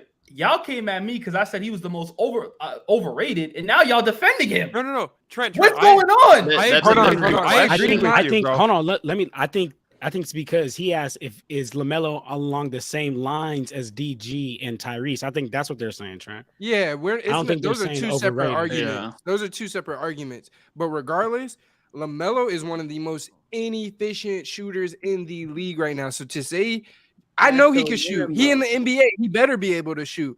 The point At the is, rim, he's inefficient. At the rim, bro. he shoots inefficiently. Period. Just I put it like this, and anybody can say it's a bad take if they want to. That's fine. Just because the shot goes in does not mean it was an efficient shot. LaMelo shoots some of the most inefficient shots ever, and part of being a good shooter is knowing not taking those shots. And Tyrese knows not to take those shots. DG knows not to take those shots. Trae Young, he's a little bit different because he got the ultimate green light. He has no one to, he facilitates, but he has no one to really, really take the shots that he takes, the three-point opportunities, stuff like that. So that's a little bit different. He will shoot some inefficient shots here and there, but LaMelo Ball, in large part, nah, bro. Nah. Bro, wait. How are you going to say what's an inefficient shot for a player that's been taking these shots their entire life? Bro, Because it's they're the not good argument that we're shots. having about the Damian Lillard shot, bro. Paul George said it wasn't a good shot. Whatever. It wasn't a good shot. He The made the difference shot. with Dame If is you're that Dame practicing it- statistically is good at Yeah, those exactly. No, shots. yeah. Here's the thing. There's a difference between players like that. And here's the thing. Also, LaMelo, I'm pretty sure I could be completely wrong on this, so do not quote me. But I'm pretty sure LaMelo is one of the best catch and shoot three-point shooters in the league, bro. How often But does how he catch often and shoot? does he catch and shoot? How often? Exactly. Thank you. What are Wait, we? hold up. Is Yo, this a Steph, question you about can't say he's an efficiency or inefficient shot shooter. Then when JELSON says, "Oh, he's efficient at doing this," No. how many times? But if you- What? Yeah, well, because he doesn't do it. It doesn't matter if No, you're yeah, efficient he's- at something you he's- never do. Like, Bro, it Devin doesn't is fucking cooking. matter. Like, If you're- if you and here's the fucking thing. shoot a fucking catch and shoot three once every 10 games, I don't Alright, give if a fuck if you hit every one. Let If him it's know, that- Devin. if it's that Literally, early, okay. Devin's in Let him his know, bag. Devin. Get in your bag. Bro, That's crazy. Nah, but I feel like there is a big difference between like your efficiency and your shot selection. Like if you're making that shot more than most other players are making that shot, and especially even the best shot is always going to be the one that goes in, to be honest, because that's points on the board. Now, as long as it's sustainable. If it's not sustainable, we're going to have a different question. His shot selection might be poor. It was like Klay Thompson, bro. Prime Klay Thompson was still taking these bad shots he's taking now. He was just making them at a high clip. And nobody ever said he was an inefficient shooter. He was known as one of the most efficient guys in the league because he was just making this. Are we saying LaMelo Ball is the level of player that Klay Thompson was? No. No, but I'm just okay. making the You're not point even about listening, it's just the difference between That was crazy. efficiency- You're not even listening. efficiency No, and Like, I where was. did that come from? I was listening. I was just making sure that he wasn't trying to say that like the Klay Thompson taking those inefficient shots, but he was making them as the same thing as Actually- LaMelo taking those inefficient shots and making them. Fam, LaMelo is this bro is shooting 33% within the 5 to 9 foot range. That's fucking disgusting. Yeah. Then you move like he shoots better from deep from 30 foot than he shoots from 25 foot, then he shoots from 15 to 19. Like the fact that you shoot better from 30 feet, and granted he's only shoot 52 shots from that range, but the bulk of his shooting is from 25 to 29 feet. He averaged he shot 265 threes and he shot 265 two-pointers. He was 37% on both of those. Like that's not come on, bro. Obviously, the twos need some work. You know what I'm saying? That's But bad though. That's what I'm saying. Like it shouldn't be that the twos need work. It's the threes that needs work. So the fact that his numbers show that he's not good at the rim, but he's good away from the basket, that's an inefficient player. Literally, the most efficient shot is the closest shot to the basket. And if you're the worst at shooting the closest to the basket, you're inefficient. There's no question about it anymore. I mean, I guess you could say that, but I'm still banking on his threes going in. So you could say he's bad. I mean, I said he was bad around the rim. That's a fact, but that's an easy fix. I'd rather him be inefficient around We're the rim not than be talking about the inefficient future, shooting. though. We're talking And about you know, right it's now. Not an easy fix, though. That's the problem. It's not an easy fix. And you know what else is inefficient? The fact that he's shooting the same amount of threes and 2-pointers. That is what are we doing? That's Nah, inefficient as hell. That is bad It's basketball. 2023. That's do that. horrible basketball. You should not 265 and 265 for both.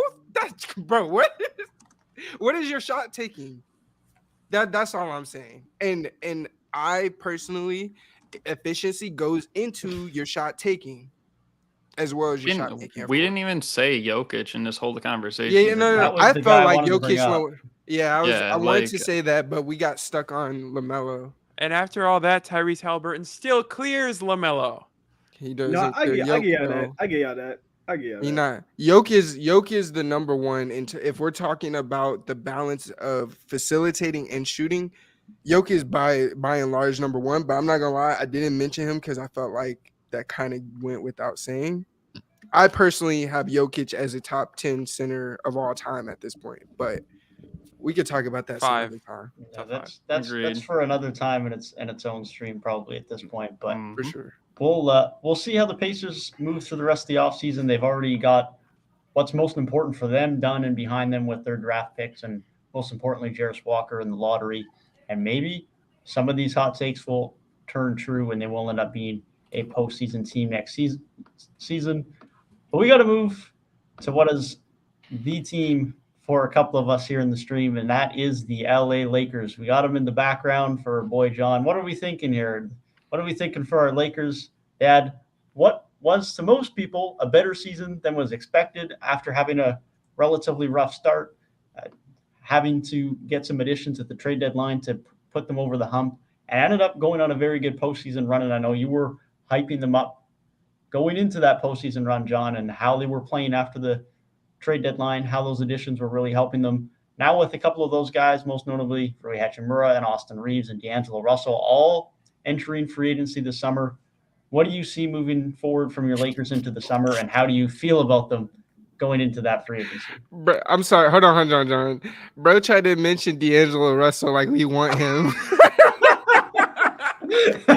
A polar bear in I gotta play it up. Go ahead, bro. Oh, man. All right, y'all. So the Lakers. Honestly, you gave a great description of the season, Devin. Amazing description. I mean, the way the year started, I was like, man, like this is not going to work. And I was upset. I was like, wow, like Rob Pelinka is wasting away LeBron's last couple years, and we're not trying to take this serious. Why does Jeannie Buss run this like a family organization? She's not trying to get the right fit. She's just trying to save money. So I was really upset. And throughout the season, I was really upset. And we would have a good game and a bad game. And then Anthony Davis had a stretch of playing like MVP. And I was like, wow, Anthony Davis is going to be MVP. And wow, this is so good. But and then Anthony Davis did the typical Anthony Davis and hit the ground, hit his injuries, started missing games.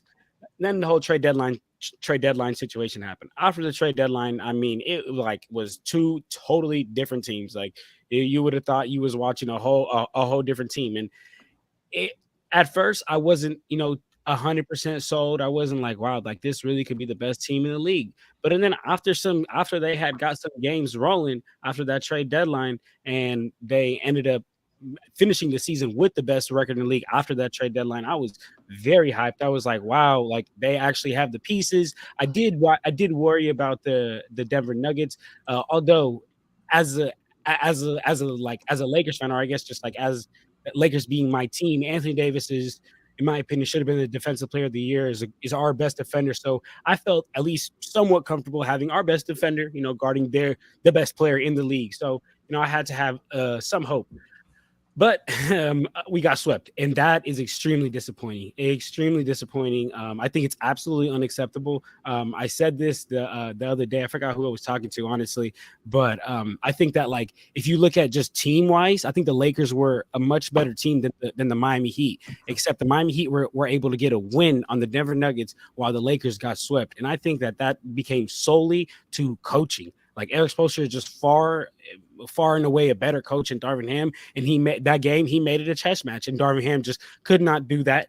I'll get into Darvin Ham in a little bit. I mean, I think he made a lot of mistakes, but I guess the inexperience going into the offseason, absolutely. I mean, it's a no-brainer. Bring AR, try to bring Rui back as well. Rui was second in the NBA off points off the bench. He could play multiple roles for us. Austin Reeves, he's going to be the answer to, not the answer, but part of the answer to the Lakers' huge point guard problem. I said this with Trill on the Lakers episode. If we can get D'Angelo Russell for like 2 years, like $20 million, like I'll do that. But my man's is not going for that, so he's probably out the door. I would love to keep Lonnie because then we can have a deep rotation of guards, and instead of just going out and getting a star and then have only like a 2-guard lineup, I'd rather have be 4 deep at that guard lineup. And then last thing that I'll get into is coaching, just Darvin Ham. I mean, look, y'all, he was put in a tough situation, but at the end of the day, like, he was running 4 guard lineups. There was about a month where Lonnie Walker, who played vital minutes for us and could have been playing vital minutes for us, was just getting straight DNPs. Just, I don't know why. Like, when we could have used him on a lot of those games. The lack of timeouts, he does not efficiently use his timeouts. We got swept and couldn't even get one game. And in my opinion, I know this is going to be a tough one because, and maybe I should be a little easier on him because it is his first year. But I think at the beginning of the year, it was clear, even regular people like us knew Russell Westbrook should not be starting out there. He does not fit the starting lineup. And it looked like Darvin Ham was just like scared to tell him. And eventually he did, so I'll give him his kudos, but I think it took a little bit too long. Overall, I'm happy the way they figured it out, but can't be happy because they didn't get it done and got swept embarrassingly. So here it comes, man. Lakers. You know, we had an up and down year. We did some good things, did some bad things, had some injuries, had some Russell Westbrook mishaps. We just had a year. That's the best way to put it.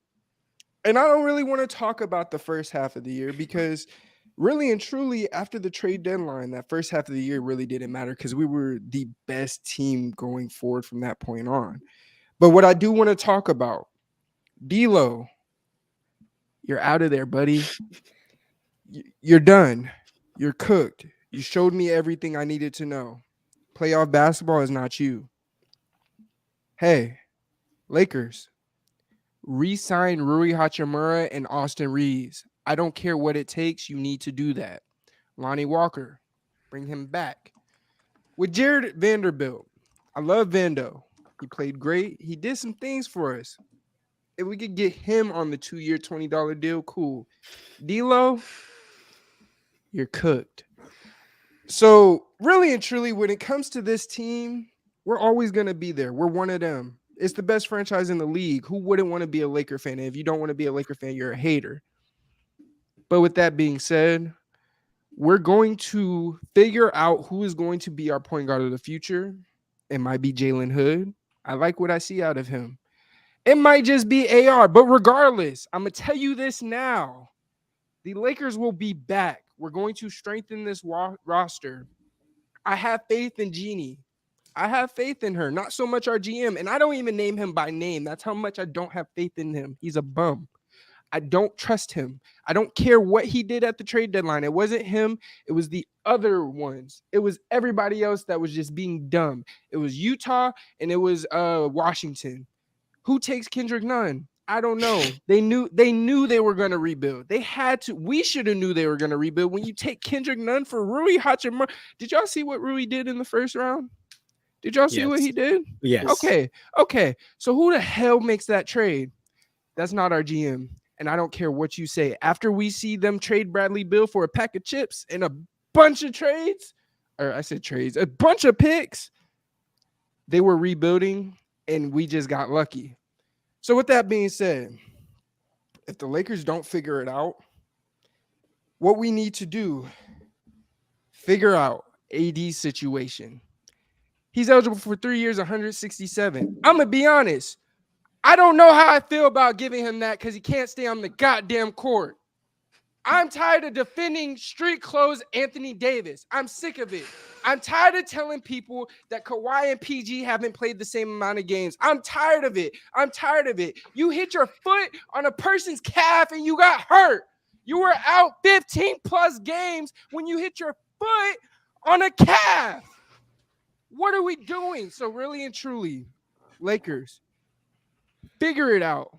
Go get Dame. Go get somebody. And the reason I say this, because we're not a team that drafts. We're not people that go and develop talent. We're not one of those teams. So you Lakers haters, stop talking about, oh, y'all want to trade for everybody. Yes, because that's what we do. That's what we do. We traded for Kobe. We traded for Powell. We traded for, well, we didn't trade for Shaq. But regardless, that's what we do. We're LA. We're them. You wish you were us, but you're not. So with that being said, Lakers, go get you a superstar talent. Round this team out. Trade LeBron somewhere at some point. Not right now. Not right now.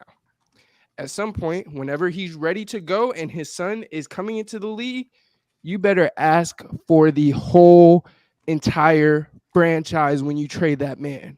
And when we trade LeBron, Anthony Davis better not be on the team, because if he's our number one option when LeBron is gone, say goodnight. Screwed. Say goodnight. I'm out of breath, bro. Hey, Steph, I'm gonna give you a water break, bro, because that was passionate. I love the passion, bro. Can we get a round of applause, bro? Hey, facts. I don't applaud losers. I forgot. And Jeez, Losers. Garrett. All right, everybody watching, just know that is a Bulls fan who hasn't won anything since the 90s. hey, Yes, man, I'm we're pulling undefeated in the I- finals. Yes, I'm pulling that card because I'm a Cowboys fan and I hear that same exact line. But I'm sorry, bro. I forgot Darvin Ham, and I'll be quick because I know that was a long little monologue. I'm not mad at Darvin Ham. He did have some shortcomings. Like you said, John, he got swept. That comes down to coaching for me. You didn't make some adjustments to get at least 1 or 2 games. I assume we were going to get 2 games. We didn't even get 1. That's embarrassing. And now I got to hear Trent talk about how his team could get 1 game against them. Just 1 measly game. But regardless, it was your first year and you had Russell Westbrook for half the year. And I'm not saying Russ is bad, but what I'm saying is the lineups were very, very hard to deal with. However, after the trade deadline, you did still have some 4-guard lineups with AD, which was crazy to me. But I do think you do have an opportunity and you've proved yourself enough to be able to actually come back and try to make a run at this thing. But that's all I got, man. No, yeah, as I said, I appreciate Steph, bro, because that was real passion coming out of you, man. Absolute greatness. Just, I mean, honestly, like, I trash the Lakers a lot, to be honest. And I honestly believe that the passion that comes from the fan base is well deserved. I mean, it's something we don't see a lot in today's NBA, and I respect it a lot. And so when it comes to the team as a whole, though, I mean, as you really talked about, was the second half of the year was crazy because, and I honestly, that's not even one thing. When we talk about the playoffs, that's a whole different thing because you guys got to the playoffs. The guys you traded for that made it real possibility to make it to the playoffs, those players weren't even playable in the playoffs, which just shows the second level that you guys had on that squad. So much respect to the Lakers. But we talk about it. I mean, we talk about Anthony Davis, right? In the post, bro, he just has the girth. And I mean, Come on, yo. Come on, man. Yo. What are we doing? Can you elaborate? Like, bro, no, okay. What is he talking about? I need to know where your mind Come is on, at. man. This is live. You know Maybe that? you know what? You Maybe know this is live? Maybe I don't need to know where your Can mind we is skip at. this guy? Is it my turn yet? Gabe, go ahead. Gabe. No. Let me explain. Hey, bro, because here's the thing. I'm scared for you. To explain. I'm blaming I'm blaming the injuries on the girth, bro. Like, I mean, he's in the paint, dude. Okay, bro. He's in the paint. He's in the paint. There's a lot of weight on him, right? All right, so he's trying to get in there. All right, This is Gabe, talk to horrible. us. This is horrible. This is horrible JELSON, content. God, man. Hey, bro. Listen, I'm gonna give y'all some actual basketball and not talking about some. You sus mute, shit. TB. Hey, bro. No, dude. He's muted for a reason, I think. Or never mind. JELSON, On group. go to bed. Man. Hey, no, All right. no. We Okay, love go the ahead, go Lakers. ahead. They did a lot of great moves. Playoffs, fantastic. Great things come out of LA. Next year, not quite sure because obviously I'm not a Lakers fan, so I don't really know what they plan on doing. I heard that they wanted D'Angelo Russell back. I think that's the worst move they could possibly do, and I heard that that's their top tier plan, which is stupid. Where you hear And that from? Yeah, who told you that? It was. I that forget. It's not their I top forget tier what. plan. They're No. trying to. It was one of their. It was one of their reports said. priorities is they wanted to bring back D'Angelo Russell, and I think that's honestly a stupid idea, as I talked about earlier in the playoffs. He was unplayable at times, so why would you give this man the money, especially when you know you can make it or play well in the playoffs without him? So I think that would be stupid. But the Lakers otherwise have a. I don't know what they're going to do with Bron, as you said, but. Next year they could be scary. They could make a little run in the postseason again. I don't know if they're going to win the chip, but the Lakers are going to be solid. Hey, bro. I hate to bring it up because it's a Celtics quote, but Kevin Garnett said it best. Anything is possible, man. And Rob Pelinka, he put in some work, man. I don't know how he did it. He pulled the rabbit out of the hat, bro. That might be the best trade deadline turnaround ever. There have been teams that are like on the verge, made a big trade, but from a team to go from literal poverty franchise, like I'm not gonna say poverty franchise, but That's like kinda crazy. really bad, Boy, I was about to be on bad your. situation. really bad situation. But they were in like damn near basketball hell with that like whole roster construction they had. The way they got themselves out of that, having virtually no like super valuable assets, I'm very impressed. Rob Pelinka, you fooled me. I was not familiar with your game. If you do have some now, we'll see this offseason if you can keep that going. Hey, he has an obsession with girth. I'll tell you that much. Well, okay. All Go right. to bed. Anyways, if they just bring back this same team that they had for the second half of the season, I think they're a contender. Because listen, after that trade, they had one of the best records in the league. It was good in the regular season. It was good in the playoffs. I was on 3 Point Weekly. I think Garrett was on that episode, and of course, Devin was there. I predicted the Lakers going to the conference finals. You know what they said to me? They called me crazy. They said, you have the Lakers going that far as a 7 seed? That is wild, even if they've been like – y'all got to get out of chat, bro. This is awful. No. Y'all got to get out of chat. But, bro, they just got to bring back their guy. If D'Lo leaves, that's cool. But if they bring back Reeves, they bring back Rui. I'm going to be honest. The guy who disappointed me the most in the playoffs and the guy who, if they brought back the same roster, just his improvements could take them further is LeBron. I got to be honest. He had his moments where he was like – he had his moments where he played very well. And, you know, a down game for LeBron is a career night for a lot of people. But at the end of the day, if you're expected to still at this point in his career be like a top probably 6-7 player in basketball, this dude could not make a jump shot. He just simply could not make a jump shot. And a lot of times his shot selection on those jump shots severely hurt the team in big moments. Now, it was still enough to where sometimes in spite of his performances, they would win these games. And they ended up winning 2 playoff series. They got very far. Like I said, they played great ball towards the end of the season. If he can just come back and get his shooting touch back, I don't know what happened to it because LeBron's had stretches where he's a really good shooter and he's progressively evolved that throughout his career. If he can just come back and play a more efficient playoffs next year, I know there was like some injury concerns as well. So there is a lot of nuance there beyond that. If we see an efficient LeBron in the playoffs next year with this same roster, plus maybe a minor change at point guard that you guys have already got into plenty of times, so I won't go too deep into that. Just off that, Lakers are straight, man, because LeBron, he might be old, but he's been aging like fine wine, and I don't see him having this drastic fall off. It just hasn't happened yet. And I really don't see that coming up like instantly. So I think they got one more year to run it back at least, and really they'll be solid. The generational Laker hater has arrived. Laker hater has arrived. You know what's crazy? I have some love and some hate in this And I was the first one to call out about Darvin Ham. But you know what?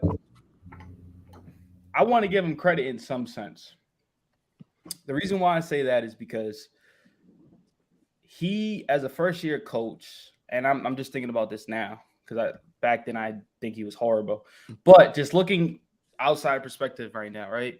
He dealt with a whole Russell Westbrook situation where that was just toxic, right? And then he also dealt with a roster that no one can shoot.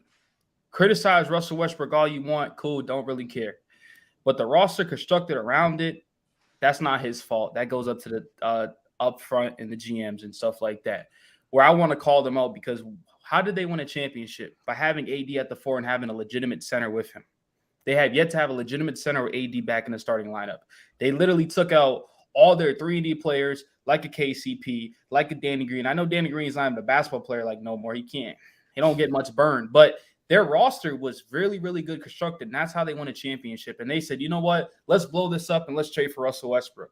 Now, you know what that tells me? It was either that's a LeBron call right there or AD call, but I mainly think that was a LeBron call. I don't think the front office does it, and mainly it's because they missed out on Dame and they missed out on other point guards, so LeBron's just like, fuck it, let's get Russ and shit like that.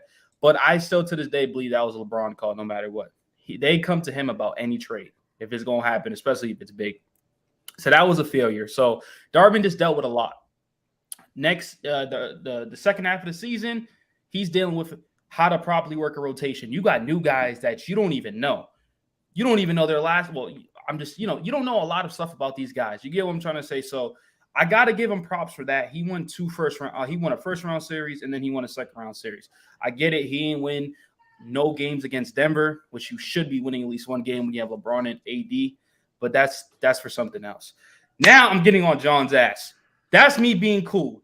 John was fucking die-hard D'Angelo Russell. This nigga thought D'Lo was so fucking good. Do the first two series. Hold up, let me talk. It's my time. D'Lo, he was defending D'Lo like it was his fucking boyfriend. And every fucking time D'Lo had a good game, he would text my phone. Oh, you see that? But whenever the nigga had a bad game, silent, crickets. I said, cool, he playing solid. Now, when I say D'Lo's a bum, that nigga's a bum, respectfully. And we seen it. The nigga was unplayable. The nigga didn't touch the fucking court. There's now the favorites is in China as the top 10 teams. Nigga, China's in that list, bro. Like he's just not a playoff performer, and I think everybody knows that. And if you think he's a playoff performer, you just may never watch him play. And JELSON knows this because he was on his team. That boy is not a playoff performer, and it's crazy because like it seems like every Russell on the Lakers just can't perform. Russell Westbrook can't perform. D'Angelo Russell can't perform. So that was one of the big things, but. Guess what? The Lakers overcame that. I give them credit. They overcame that in the sense of like, bro, we don't even have a starting point guard here. Fuck it. We're going to rely on AR-15. We're going to rely on Ruby and LeBron and AD and stuff like that. And they still made it to the Western Conference Finals. So that's still good for them. AD time, bro. And I had a talk with John about this, and maybe it's going to come out crazy because it sounds crazy. But I was like, what is a role player to y'all? A role player typically has good nights and bad nights, and you don't really rely on them too much because that's just they're role players. And that's what I get a glimpse of Anthony Davis. And it's crazy to say because Anthony Davis is a champion, everything in the accolade you could think of. But what do you see Anthony Davis do every single night? He will have 2 good games where he's looking like the best, and then the next 2 games he's looking ass, and then the next it's too inconsistent, bro. And that's why I'm like, bro, I called a nigga a role player. I'm gonna keep it a buck. That's what I truthfully believe because he doesn't stay consistent as a star player. He just doesn't. And then also, AD in 3 fucking seasons has played 132 games. That's unacceptable. Everybody says the Lakers need to win a championship. AD got to be the best guy. Well, he just hasn't been the best guy. This postseason, he's averaging 22 points a game and 14 rebounds. That's not enough, especially with LeBron, who has a fucked up foot, who been injured all year, and he was trying to do everything possible for this team, staying healthy, no matter what. But AD just couldn't get it fucking done because he can't stay healthy on the court. And then when he's on the court, he just looks like he's just sitting there. He ain't doing shit. He has up and down nights. That's crazy. It's crazy, but that's crazy. This nigga just said AD's not doing shit. That's wild. Crazy thing is, I said he is up and down, but you want to criticize everything. You literally just said it. Go back and watch the video you said. I said he goes up and down, and that's why I called him a role player. What's up? When you say up and down, are you specifically? Are you saying in general? In general, AD is an up and down player since the championship. That's crazy, and I truthfully believe that. Look, you can't get it. It's my time. You get mad when Garrett comes to you. It's my time. Go finish then. Little nigga, hey, he's a little salty today. Listen, a little salty after he got cooked. I'm not salty at all. I don't really care. I do for Go content. ahead. Anyways, the Lakers, at the end of the day, I do believe this is their last year of any contention. They have to win this year. If they don't, it's pretty much cooked. LeBron James, it sucks, man, because LeBron's the greatest player of all time. I'm sorry, right? But you can slowly see it. He's just not the same LeBron that we all know. And we get it. He's damn near touching 40. But his shot percentage is horrible. His play, like, it was still okay, but it's not the LeBron that they needed. And that's why they're just not going to win a championship. And it sucks because I said this to John. I was like, bro, imagine him winning a championship the same season, him being the number one scorer in NBA history.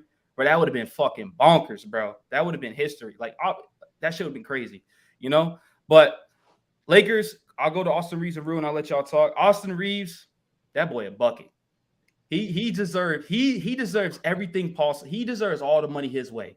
He showed up in the big moments. He didn't get rattled like Evan Mobley. He ain't get rattled. That nigga showed the fuck up. You feel me? Rui, we all know he was good because back in Washington when Russ was playing with that boy, and back before Russ, he was still a hooper. He came off that bench. The nigga did not miss a mid-range at all, bro. So I love those. You bring those two players back. Jared Vanderbilt, on the other hand, I'm questioning about him because it's like he just was unplayable. He just can't shoot. Like on the defense end against the Golden State Warriors, he was fucking Curry up for a while. Like he was playing some really good defense, putting pressure on that boy, but certain series he just couldn't play enough. So I'm still questioning about the extending him and stuff like that. But Lakers, at the end of the day, I think they have one more good chance. I think they're going to be competing in the Western Conference Finals this year.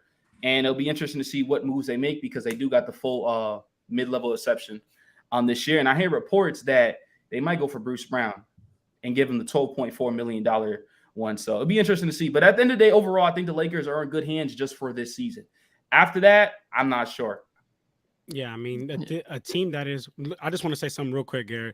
A team that is relying on – LeBron James at 38 and Anthony Davis, who is fragile in the health department.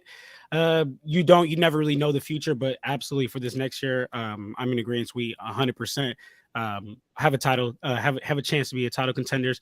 That AD point, I'm honestly not even going to touch on that. That was just so crazy. Like that, I'm honestly not. I'm just like lions don't lose sleep over the opinions of sheep, so I'm not even going to touch on that point. But on the D'Lo point, what I am going to talk about is what I did say about D'Angelo Russell, and I even admitted that he dropped the Western Conference Finals, so I don't really know where that point came from. I said that he was not total ass in the first two series, and he was not total ass. He had games where he played total ass, but overall, in those, if you take the overall in those first two series, he 100% was not ass. He wasn't the D'Angelo Russell that he should have been for the Lakers to win, but he 100% wasn't ass. So definitely just want to add that out there. That's the most times I've ever said the worst ass in a couple of sentences. But no. Go ahead. To add to that, AD was only good, bad in the Memphis series. Every series after that, that nigga was hooping, and he had 30. He had one bad game. Clearly. He had one bad game against Golden State, which was the first loss. But he had 30, then 25, then 23, then 23. And then against Denver, he had 40, 18, 28, 21. He was not – he was off on in one series. And then though we did get swept in all that other stuff, he was integral to our team defensively. He's the Yeah, you know what's reason we crazy, won that Steph? Golden State series. He's Yeah, the you know what's reason. crazy, Steph? My What's fault, that? my fault, dog. My fault. You know what's crazy? It's funny how like when cameras turn, people change a little bit. But when I had this conversation with him, he's like, I can see what you're talking about. Literally in the regular season. That's the funny thing. That's the funny thing. You feel me? Wait, who? You. When I say, bro, I ain't gonna lie. I look at AD sometimes as a role player because he plays up and down and it's not consistent. He was like, yeah, I can see what you're talking about. But now you're saying, I'm lagging. Shit. No, he's lagging. He's lagging. You're good. Yeah, John is like Yeah, crazy. John. John. Hey, bro. He heard you call him out. Bro. You cooked his internet. We'll let him fix his camera quick. But No, what I would say, real shit. Not like real shit though. Like, bro, I do this is for entertainment type shit. But like, I truthfully still believe that though. Like, when y'all stand on the take, I still truthfully stand on that For take, sure. no matter what. You feel me? Like regular season, I think all Lakers fans. I don't know if y'all could agree, and I can't wait for Garrett to go because I know he's gonna cook them up too. But like, he just wasn't consistent enough for me. Like, he needs to be your best player to win a championship, and just hasn't really done that yet. Besides, go ahead. You feel me? Yeah, That's all I'm saying. Go ahead, Garrett, and then I'm gonna answer to that. For sure. Okay. Should I bring John up in here? Is It's it just still worse. His is kind of like. Is it still black? Yeah, Okay. I'll bring him back in. When he looks like Okay. Yeah, I think personally, like you said, Trent, and I mean Steph, you even said it. Just for me, I think that AD, as he needs to be your best player on the team. Like moving forward, it just has to happen. And in the playoffs, we did see that. Obviously, like LeBron wasn't quite. It felt like LeBron in the playoffs, but then also like you got bigger things as well when it comes to Reeves, when it comes to Rui. Those are the two guys you want to give them the money, even though it might seem like a lot. You want to keep them on the team moving forward, and so like that should be almost your core four essentially. And so now moving on like with the rest of it, because they have a lot of free agents. Like you guys even said, like D'Lo, don't really need to bring him back necessarily. Now, if he's like gonna take less and maybe play like a different role, then okay. But I can't think of him being the best point guard on a team that's competing like that.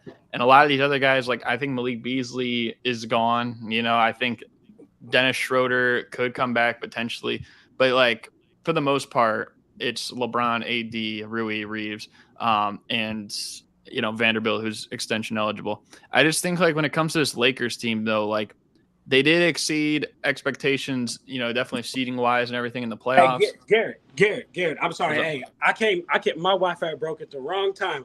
All I heard was Trent trying to talk. Hey, I 100% definitely did not agree with that nigga and nothing that he said. So, hey, Trent, you can go ahead and take that. You just trying to recover from that badass take. Don't try to bring it on me, brother. You just had a dumbass take. I stand on that take too. That's on you, brother. You just had a dumb take. But that's because you're not watching, though. That's only because you're not watching. Right, cool. That's only because of that. My fault, Garrett. I didn't mean to cut you off. I just had to correct the bad take. I wish I recorded the call, but it's all right. Yeah. Okay, yeah, but okay, so play it. I said I would. Yeah. So I just kind of wanted to touch on something. Fiction. I just wanted to touch on something, and I'm gonna go solo for this too.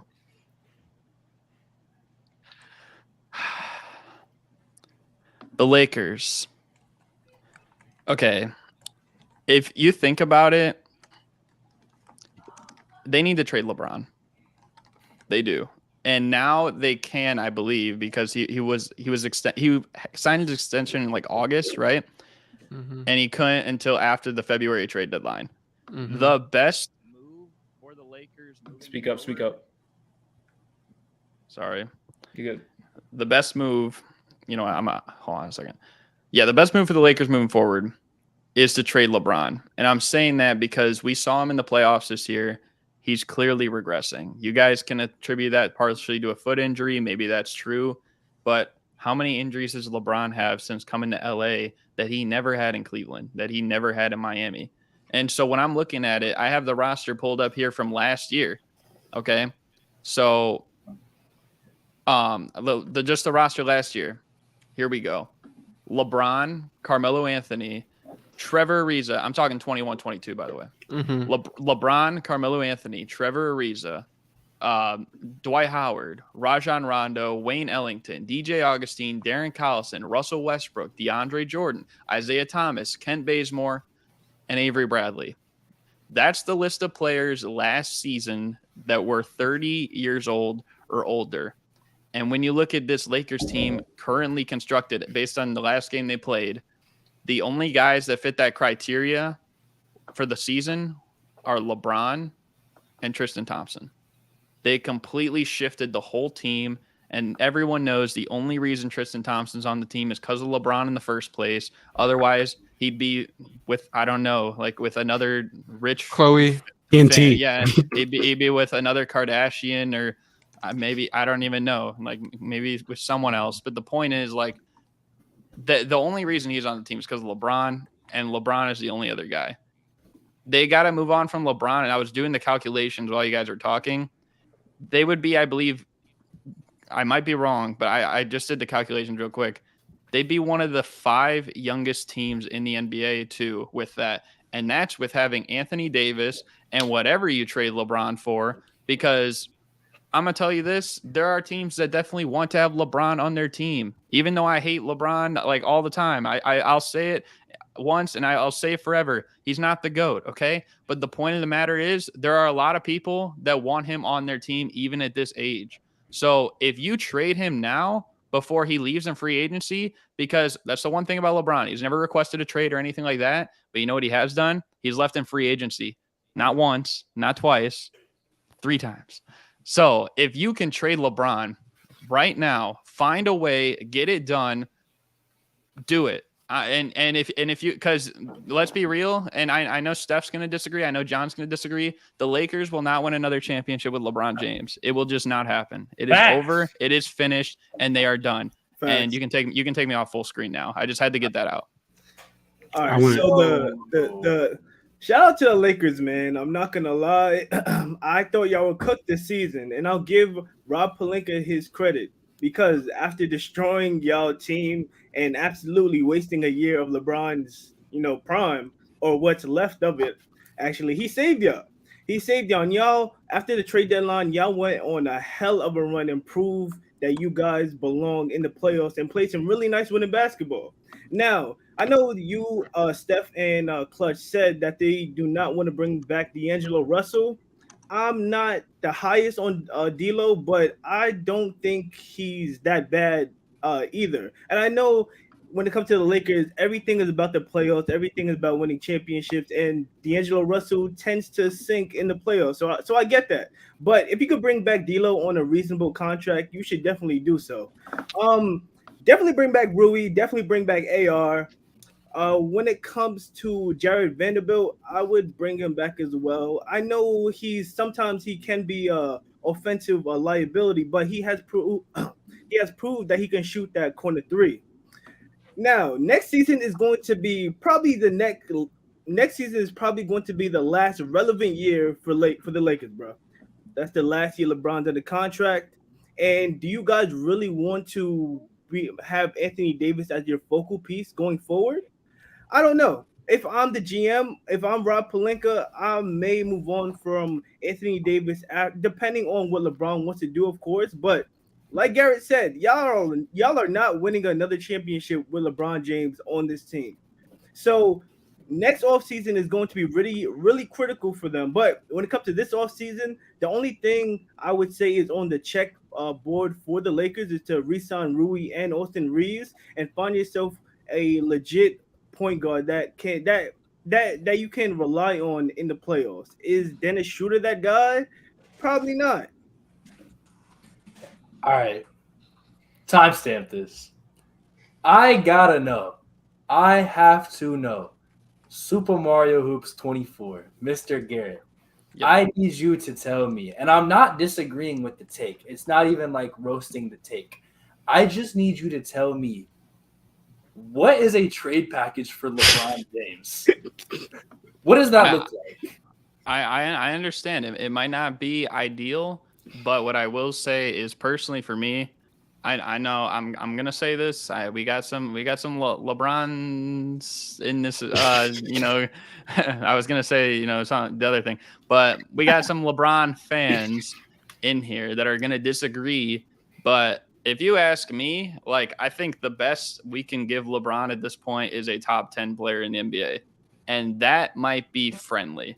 Okay. So I'm just saying, like, if we're talking about a player around the 10-ish range, maybe just outside too, I think you can get it done. Like, I don't know what the exact trade package would be. I don't have that answer for you, but I don't think we can, sit here and say like it's not possible. If it was, I agree with you though. If this was like prime LeBron and like, you know what I mean? Like, then yeah, it would be really hard because we're seeing how hard it is just to find a package for Damian Lillard right now. You know what I mean?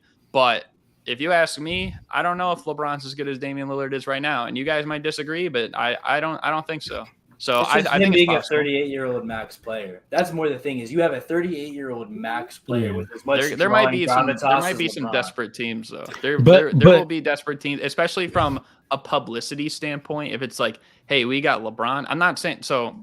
Like I'll give them as an example. I don't think they would ever do this, but like, let's say like OKC, for example, you know what I mean? Like that would boost them up tremendously in ratings. They get so many more, games on national television.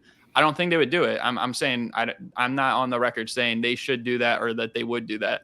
But there are teams probably out there like that might see that and be like, you know what? Like we could use this, especially if it's like, hey, if we bring LeBron in, who could we get after that? Maybe we can entice someone for like one last year. Look, I just want to say this, and Gabe, you asked my question. I don't think you're right, and like everything's possible, but like there's like a 1% chance. Like even if OKC, like let's say in your example, OKC took him, like that would mess up everything that they have going. That'd mess up their trajectory. Like, and as much as I love LeBron James, like that would ruin what trajectory they got going. Like as much as they get publicity and all that, but at that point it might be negative publicity because people are going to be watching their games and they're going to be watching them take a whole bunch of L's and go back in the wrong direction at least from where I think they're going. So just as a team, I don't know like what the full package would be. It's going to be a lot just because even LeBron at this stage is going to be a lot. But if it was a situation like, let's say Charlotte, and it was like a willing trade for like the Brandon Miller or, you know what I mean? Like, or something like that, or like Mark Williams in the trade, and you get like LeBron paired up with like LaMelo or something like that. If they could find a way to do that. But like you include a lot of young guys and a lot of picks, it's a risk, right? But I don't know what's going to happen with, Charlotte at this point, because obviously like Jordan just like stepped down and everything like that. So they're a big question mark. But my point is like, they might be a team that I could see where it's like, okay, we're looking at this from like a public view standpoint and everything like that. And you saw how big the Hornets in value. I think they like quadrupled in value, or like, I think they like they're 30 times more valuable now than when Jordan originally got there as an owner. Now imagine what it's going to do when, even though Jordan's gone, you still got LeBron for another year. That's only going to add to that value as well. So. Yeah, I do want to add, though, is the way we've been talking about it almost makes it seem like LeBron is an untradeable contract or an untradeable package, which is weird to say because we talk about LeBron requiring such a big package that it's almost untradeable. But at the same time, the way John talks about it, it's like, who wants LeBron? Because the fact that it ruins the trajectory. So is he like an untradeable contract for the fact that he honestly needs too much? Exactly. Well, is he an untradeable contract because the price will be too high? Or is he untradeable contract because of his age? I'm gonna be honest. I'm gonna be honest with you, and this is gonna be basically to end it. Not right now, but you might be able to do that in a year, and you're gonna do that in a year with a lottery team because in a year, Bronny will be done at USC, and when Bronny is done at USC, the teams that he might go number 1 overall strictly because LeBron is going to find a way to play on that same team as Bronny. So with that being said, it's a very real possibility that can happen. Not this year, but next year. And it really could happen. But we do have to remember the fact that he wants to play with Bronny. And if he's being traded, more than likely it's going to be a trade to whatever team that Bronny is on.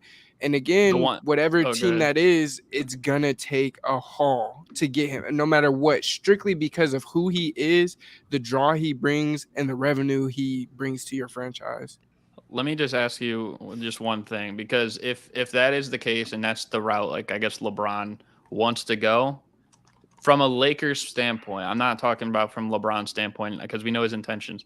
From a Lakers standpoint, like, wouldn't it make sense, especially if they don't win the championship this coming season, wouldn't it make sense to try and move him now where your options are more open, whereas it feels like it's more closed and you have to, work out a deal with whatever team goes and gets Bronny? It could make sense if the people that are out there and available made sense in terms of what we were going to get in return. And the people that are out there available, I doubt we would be able to get a Dame. I doubt we would be able to get a Jaylen Brown. I doubt we'd be able to get and though Jaylen Brown isn't even a guy I consider that you would get, straight up for Brown or anything like that. But like, I don't think there's anyone out there right now that's available to where you can do that and bring in somebody that is gonna I don't want to say match, but bring you value for LeBron, because at the end of the day, the team trading for LeBron, they're gonna, like John said, they're gonna have to overhaul their franchise because it's not a KD that you can plug and play. LeBron takes a specific team, a specific type of offense, and a specific type of scheme to play with. So if you're trading for LeBron, whoever that is, you're gonna have to flip your team around regardless, because they're gonna have to match what LeBron does best. Definitely. LeBron's always been the type of guy you have to build your team around, you have to fit for. But look, he's in LA. He's with the Lakers. It's one of the biggest stars ever in sports and one of the biggest cities ever for sports. And as long as he's under contract, free agency's another story, but as long as he's under contract, odds are he's probably going to remain an LA Laker. But the Lakers definitely have some fun decisions to make this offseason, and we'll see how those unfold over the next few days. But we're going to move to a team who's already made a lot of interesting decisions this postseason in the Utah Jazz, who have already traded for John Collins, have already drafted Taylor Hendricks, joining Lauri Markkanen and Walker Kessler. So these boys have got some bigs lined up over in Utah. We're going to start with you, Jacob. What do you see about this Utah team from what they've already done this offseason and how they then move forward throughout the rest of the free agency, as Jordan Clarkson is the most notable guy who could leave? You are muted. So THT did accept his player option, so that is kind of out of the question now. Jordan Clarkson is a guy that, as a player option, whether he declines or not, you kind of have to bring back, in my opinion. I feel like, I mean, you don't have to, but I feel like he's an integral part of this team and has been for a long time at this point. But when it comes to moves that they just made, John Collins, I made a TikTok for our channel, for our TikTok, about John Collins. I said that I think he is a piece that could be great for the Jazz at some point, but the biggest problem has always been that he's super inconsistent, and the injuries and stuff like that. He looks great, he looks terrible, almost like an AD light in the sense of injuries happen, inconsistencies happen. Obviously, he's not the player that AD is, but the same type of thing that happens. Lauri Markkanen, we already know, is a star, made an all-star team. I believe he was all NBA. I might be wrong on that. No, he wasn't. He wasn't. Should have been, though. He should have been, though.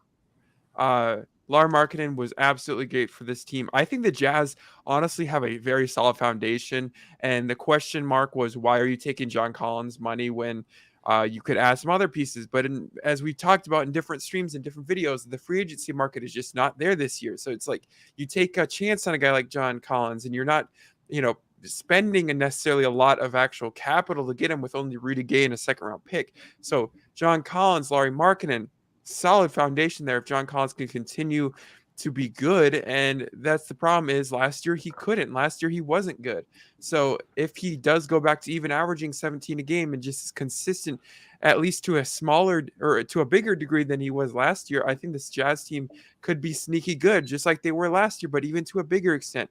Jordan Clarkson, if he comes back, we know what THT is. I think that THT has room to improve at the same time. I think this Jazz team does have a bright future, and I think this upcoming year, I don't know if they make the playoffs, but they're definitely not going to be an easy out by any single team in the Western or the Eastern Conference. Yeah, I mean, I'm just looking at the Jazz currently, their whole roster right now, and there's 20 guys that they're going to have to consider. Obviously, we haven't gotten in the summer league yet either. But there's 20 guys they'd have to consider. And literally the shortest guy on the team is listed at 6'2", and everyone but two players is 6'4" or taller. So like to me, like they got a lot bigger so far in this offseason. We haven't even got the free agency. Getting Taylor Hendricks, trading for John Collins. You know what I mean? Getting Bryce Sensabaugh. So there's just a lot there that I feel like in a lot of ways they could expose teams coming up this season and be a sneaky good team, like you said, Jelson. I think obviously for the Jazz, the biggest question right now is with Jordan Clarkson and how they handle that. I know a lot of people were kind of skeptical when they got John Collins just because it doesn't make sense. Who's going to play the three, him or Lauri Markkanen? I feel like Markkanen could play the three well. I know he played it there in Cleveland. Obviously, that was before he broke out. But I still think if you utilize him, to the same capacity, that he could give you just what he got you this year. I think another question mark though that they have moving forward is going to have to be Colin Sexton, because I believe he's the most. I think he's the most paid on the team currently. Am I right about that? Or I believe so. Okay, so and he's at least one of the most paid on the team, and the guy just can't stay on the floor. And I know just a couple of years ago he had a great year, averaged 24 a game, but I'm not saying trade him right now, but I'm using this season a lot to kind of gauge where he is, and if it's another injury riddled year, because last year he was injury riddled for them, the year before he was injury riddled for Cleveland, and if you're going on a third straight year like that, it's just hard to count on, and the guy is not getting any younger. He's be getting further away from that season that he once had. But I agree with you. I think Lauri Markkanen should have been third team All-NBA. I'm not going to say over who, because I know people are going to come after me even in this group. But the point is, I just think that the Jazz can be a sneaky good team. I think the biggest question, though, is at the guard spot. The reason why Jordan Clarkson is so important, because I'm looking down the list of their team. Outside of Jordan Clarkson, what else do you have to bank on much at, the guard position? Colin Sexton is always an injury-riddled player. I know Talen Horton-Tucker plays there sometimes. To me personally, sometimes he feels like a small forward. I know sometimes he thinks he's a point guard, and he can be that in very small spurts, I feel like, but not to a huge degree. You can't count on him like that. And other than that, you have Chris Dunn too. I'm still not sold. I'm a Bulls fan. I've seen what Chris Dunn can give you. I'm not sold. So I'm looking at the rest of this roster. I think that the guard spot is huge for them. So Jordan Clarkson is a huge priority this offseason. And they just, I think moving forward, they could be a good team as early as next year. I feel like they don't have as many veterans as they did coming into last season, which is why I probably was hired on last year making a surprise run. And at least being competitive. And for most of the year, they were. And I still think they would have at least made the play-in if Danny Ainge didn't trade everybody and then shut down Markkanen and shut down Clarkson the way he did, which was pretty hypocritical based on what he said earlier in the year. But I think the biggest thing is finding guards. Their front court is set. It's loaded. But at the end of the day, I don't think the Jazz care too much about this season and making a big push. They're going to be a young quality team for many years to come, the next couple years, 1-2 years. And then I think after that, they're going to break through, and maybe they can, find their way up here. Maybe they trust the process and they get back into the mix the way they were just not this past season, but the year before. And the 6 years before that, when they had one of the biggest playoff streaks in the league at that point. So I'm huge on Lauri Markkanen. As a Bulls fan, I've always been high on him, even though 98% of us wanted us to get rid of him. I never did. But I'm glad for him, and I'm glad for the Jazz that they had a really big year this year. So hopefully next year, they can keep it up then. But I don't know. I don't really got much more to add, I suppose, on that. Man, shout out to the Utah Jazz for staying relevant, even though they traded away their two stars, if you want to consider Rudy Gobert a star, and Donovan Mitchell. I really like the direction that they're headed in right now. Lauri Markkanen improved himself. I knew Lauri Markkanen was a hooper when he was on the Cavs, but I didn't see this coming from him. Not at all. Then he went out and got John Collins. Their front court is going to be spectacular. Not to mention Walker Kessler, who came out of nowhere. Absolutely insane defensive big. But Jordan Clarkson absolutely needs to be re-signed. Like you said, Garrett, they lack that punch from the guard position. Colin Sexton is somebody that I was really, really high on. That insane 20-point game per game season on like 40% from 3 year. Bro, I was set. I thought he was the future. I'm not gonna lie. I went out there and said he may be Russ with a 3-point shot. I said that. I'm not gonna lie. But he has yet to fully find himself after tearing his meniscus, bro. I mean, I seen Robert Williams rehab from a meniscus tear in about what was that, like 4 or 5 months? And Colin Sexton injured his meniscus like early in the season and was completely out and still struggling to really be the Colin Sexton that we saw before.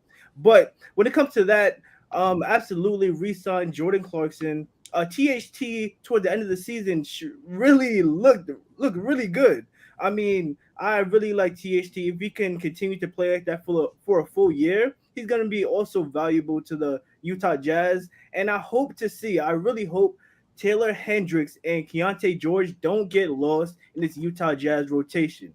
I'm not too familiar with if Will Hardy tends to roll with the vets or he likes to mix it in with the young guys, but I do hope to see Taylor Hendricks on the floor as well, because I like what he could bring to this Utah Jazz team, being a young guy that can shoot the lights out of the ball at his size, 6'9", with a really long wingspan, and he could defend as well. The Utah Jazz have some really good pieces. I'm not going to say they're going to be good now. I can see them being in the play-in without a doubt if the team is serious about – I wouldn't say serious, but isn't in full tank mode. But with that being said, the Utah Jazz have a really bright future. And just to add one thing before Gabe goes, because you're talking, it seems like a lot of us, even in chat and here, just talking about the Jazz at the end of the year and the way they played. The player I was most impressed of at the end of the year is Ochai Agbaji. And I think moving forward, he needs to have a bigger role next year. I'm hoping they don't lose sight of that necessarily. And I trust Will Hardy a little bit. He still is. He only had 1 year as a head coach, but I thought he coached well last year. Ochai Agbaji, I think he needs a bigger role next year. And people forget, they praise Christian Brown as a winner this year with the Denver Nuggets too. This guy was a winner alongside him at Kansas just the year before. So I have faith in him as a player, and I think he could be really good. Hey, listen, y'all. I've heard a lot of positivity, and the Utah Jazz did do some good things. I'm not messing with the Utah Jazz's current direction, man. I think they got to do something kind of out there, and I don't think the Jazz fans are going to like this one. I think they need to move off Lauri Markkanen. And let me tell you why.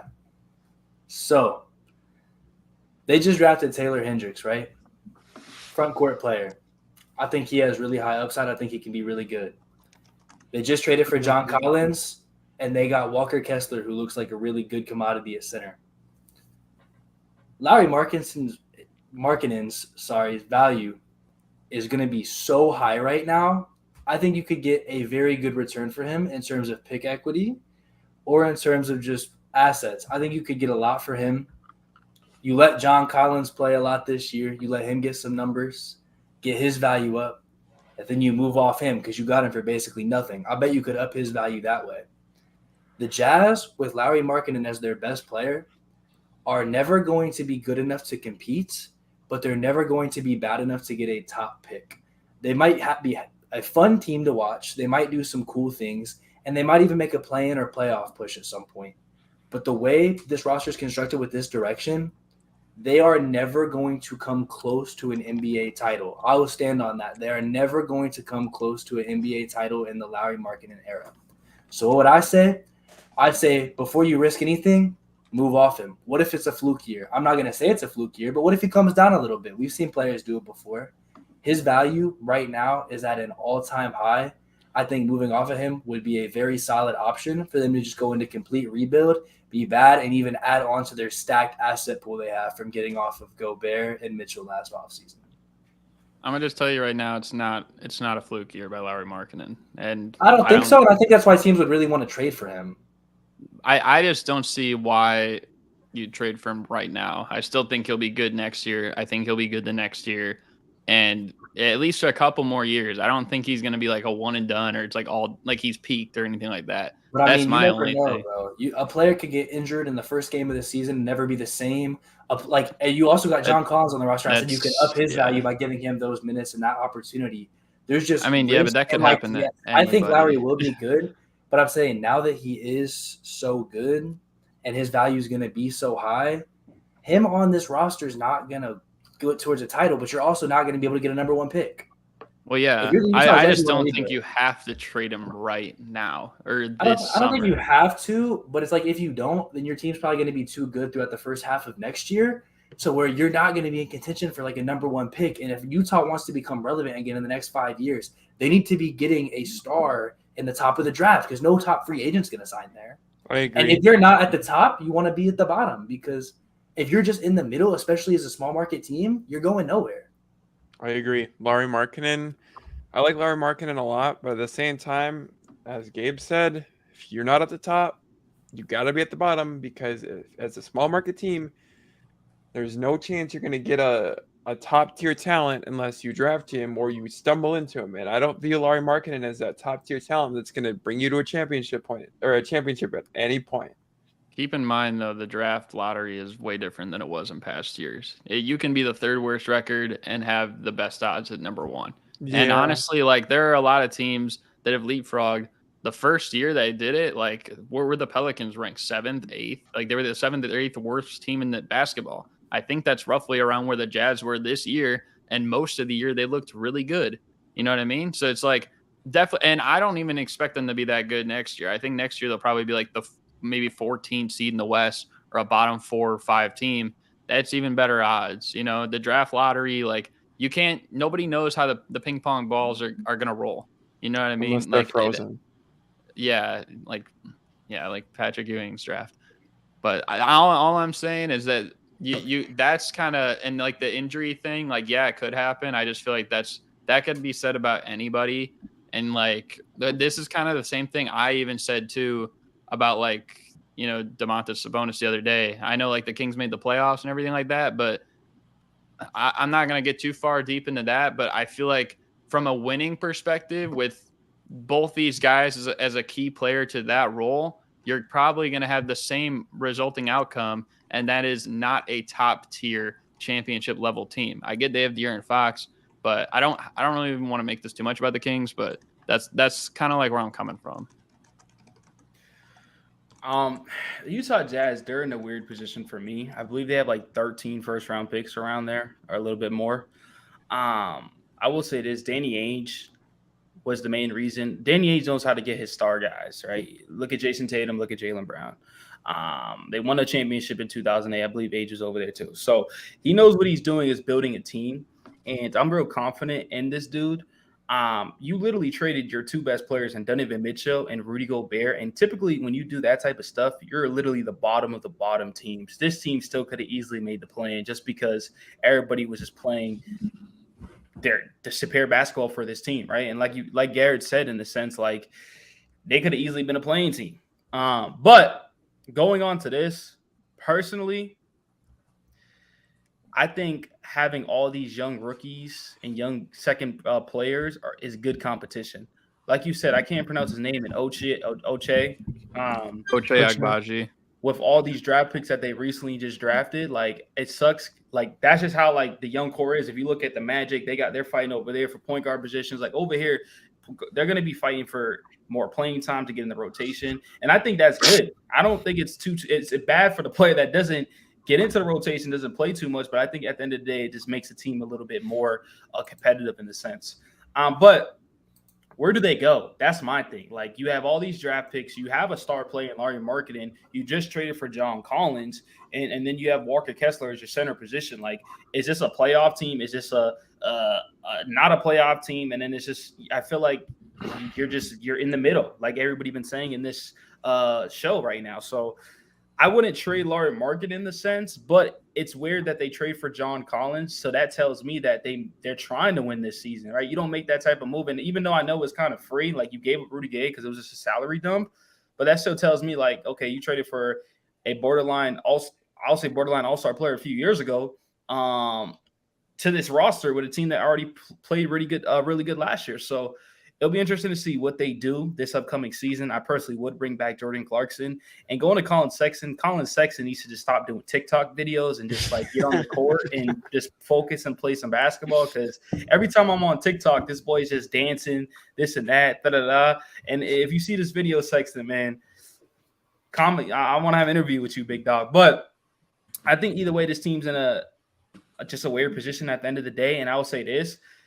The fact that they gave up Rudy Gobert and got a Walker Kessler, and this is definitely gonna mess with JELSON because he's a freaking Rudy Gobert rider, bro. They are very similar, and Walker Kessler, it just is younger and is gonna continue to improve, man. So I think that's good for them, and we'll see what Utah does with all those draft capital. And they're in a position not like OKC because OKC has like a bunch of draft capital. You can compare like each draft capital, and they got their star player. But at the end of the day, this is Danny Ainge. What if he trades those draft picks and trades for a star, and now they're fighting for a top 6 seed in the Western Conference? So we'll see what Danny Ainge does, but their draft was pretty good, and they already got a good roster constructed over there. And just bring Jordan Clarkson because that boy was a bucket last year. He was a bucket in the clutch, and so yeah, we'll see. Look, yeah, I don't even got too much to add on the Jazz, but I do want to say this. I heard Garrett saying, no, they could be a sneaky good like regular season team, which I agree they could. I know they came out like last season and everybody thought like, wow, like the Jazz are so good, and they were just playing with house money. And I think that they could, maybe even do the same thing, maybe have a decently good regular season, but they're no real threat. Jay talked about their lack of players who could go get a bucket for themselves. I'll be honest. Like, I know we over here in the chat, my boy Justin said THT is Giannis with a Stephen Curry jumper. As a Lakers fan, I can vouch and tell you that he is definitely not that. I'm not sold on THT, to be honest with you. I know some people are, like, shout out my big bro. He's really sold on him, still gives him a lot of praise. He had a lot of upside, but after seeing him play for some years, man, you talk about other bruh being heavy in the ass. THT is heavy in the ass. Kenny Lofton, exactly, right? So I'm just not sold on that. And then ultimately, to be real with you, this team to me screams mid, just extremely mid. And the problem is there's a lot of teams in the league that scream mid, but they scream mid and have a direction, right? Pistons scream mid, maybe even worse than mid, but have a direction. JELSON, I know you're not gonna like this. Timberwolves to me scream mid, but at least they have a direction. The Jazz have no direction as of today, so that's why I have to give all my props to Gabe, because I'm not gonna lie, Gabe, when you came out and said trade Lauri Markkanen, I was like, this nigga is tripping. I'm not gonna lie, I looked at you crazy, but as you talked, I was like, okay, well, they have no direction. I agree that he is their most valuable asset, and after this last season that they just had, after last season he just had, this is probably his highest trade value. And I agree with you. You don't have to trade him right now, but I think it's most ideal to trade him right now, because if I'm a betting man, I'm not putting my life on the line. He's having another season like that, to be honest. And that's no hate, because I really like Lauri Markkanen, but he had a crazy season where, I mean, that was a breakout season for him. I don't know if he hasn't proven to me he can do it again. So for the Jazz, man, they got to figure out a direction, and you could get a haul of directions and picks to figure out a direction with Lauri Markkanen. But with Lauri Markkanen, you will be like Dame and the Blazers, and you will waste away your career. So they traded I'm sorry, Steph, I got to jump in again. So they traded all their starters from Mitchell to Gobert to Conley, whatever. And one of the pieces they get back is Lauri Markkanen, who I get it. He's not like super duper young, but is this like a trend or something that's just going to keep happening with the Jazz or something? Because everyone thought they were going to rebuild, right? And then they get Markkanen, he plays better than expected. Now they just have to trade him because he played better than expected. What if they trade Lauri Markkanen for someone who's roughly the same age, or a couple guys, and one of them is 24, 25, he breaks out on that team, and then all of a sudden he plays so good, he plays like an all-star, they're just going to keep trading him and keep more assets. Yeah, they're just gonna You're just gonna be in the ultimate like loop of being horrible. Then that's a worse loop, in my opinion, than going at least another year with Markkanen and figuring it out. I'm gonna be honest. The Utah Jazz are perennial front runners. That's what they are. That's what they're gonna be. They're never going to be a team that goes far. Their best chance at that was when they had Rudy Gobert and Donovan Mitchell. You're probably going to trade. You might not trade Lauri Markkanen. I don't see it happening.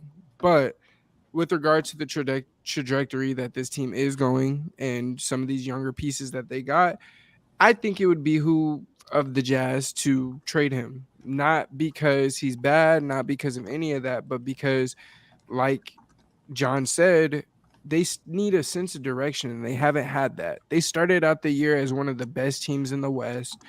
Of course, they did fall off of that, but regardless, they were one of those teams that we were expecting to blow it up throughout the season and to make a lot of trades and get off of a lot of their, guys that take up a bulk of their minutes and stuff like that, and they didn't do that. But regardless, and this is how I'll forever feel about the Jazz, Grizzlies, and Suns, because these are 3 Western Conference teams that I've grown up watching. They've always will be and always have been front runners. They may have a good team here and there. They may have a team that is great in the regular season, that they might be top 3 in the West. But once the playoffs come, they're never going to be one of those teams, at least, again, the way they were when they had Stock and the other dude that is a horrible human being who I'll not name. But with Lauri Markkanen, I'm not going to lie. I think he had a great year, and I do think he's going to remain and still be a integral piece to any NBA team that he's on. And this is basically closing out my point because I don't have much on the Jazz because, again, I never think they're going to be all that good. But I think Lauri might have a down year this year, and not because he had such a good year this year or anything like that, but strictly because I don't know if y'all remember and or know, he's serving he's serving for his country's military, which means his whole offseason, it's out of whack already. Just off rip right there, his whole offseason. And as an NBA player, especially a guy like Lauri, who is on that, I guess you would say, fringe of the tier 3, tier 2 superstars and still trying to rise, that hurts. And that's tough to deal with because now he's not lifting the same way he would lift. He doesn't have his same trainers. He's not doing his basketball workouts 2-3 times a day. And at this point, we're about to be in July.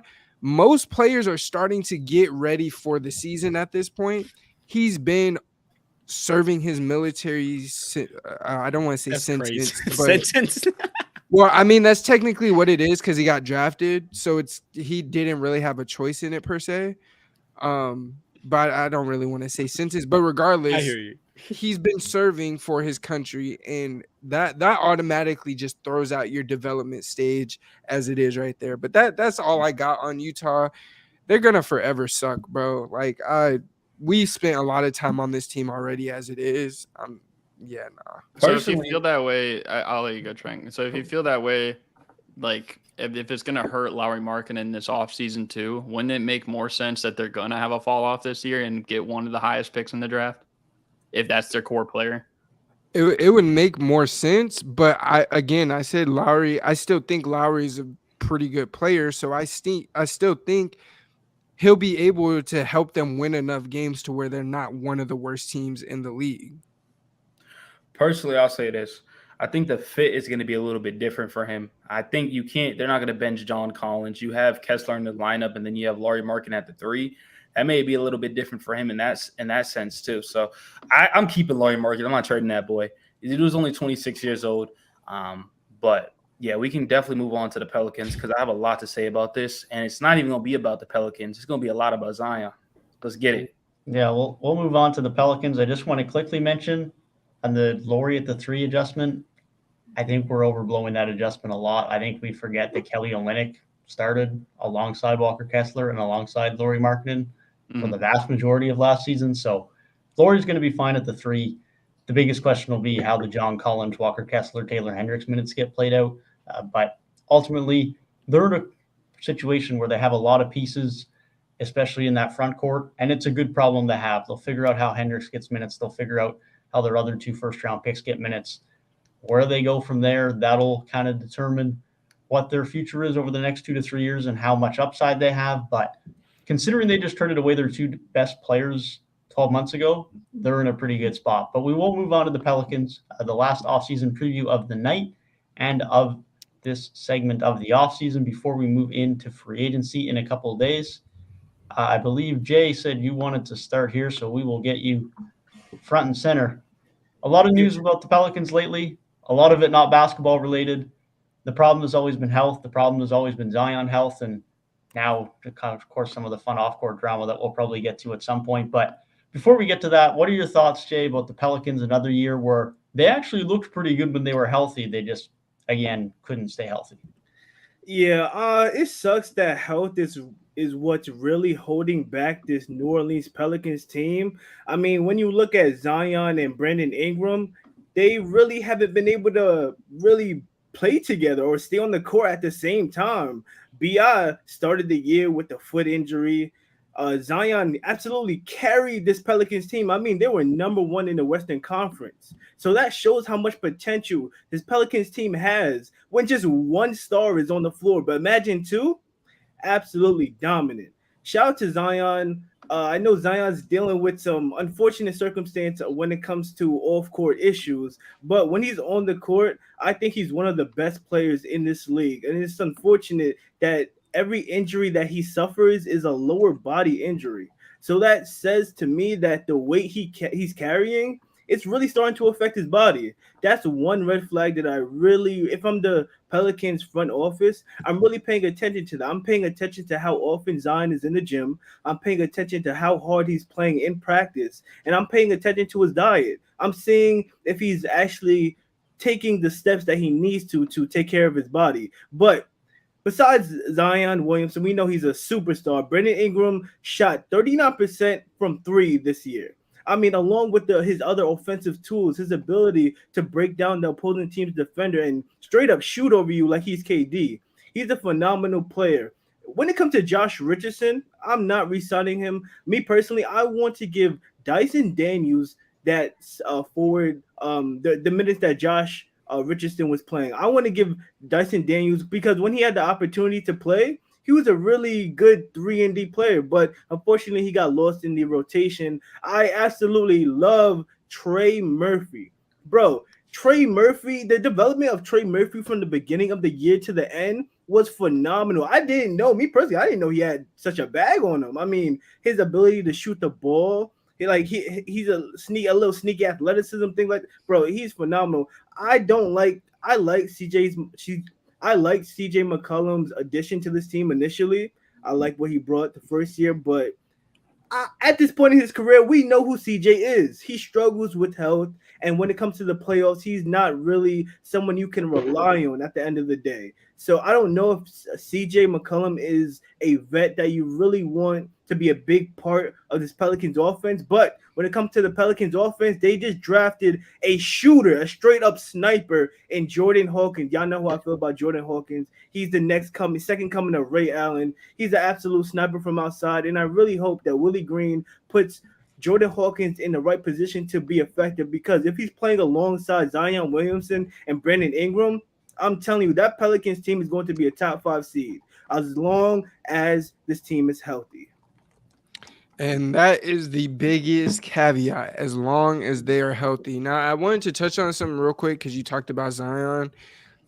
I don't really like this narrative about him and his body weight because, as you said, it's been lower extremity injuries, hamstring, ankle, whatever. It's his legs. Well, what's the easiest way to lose weight? Burn fat. It's cardio. And if your legs are hurt, your hamstring, ankle, whatever, you can't really get in cardio. Of course, you could do the little machine where you like this. That ain't cardio. That you're not really doing cardio.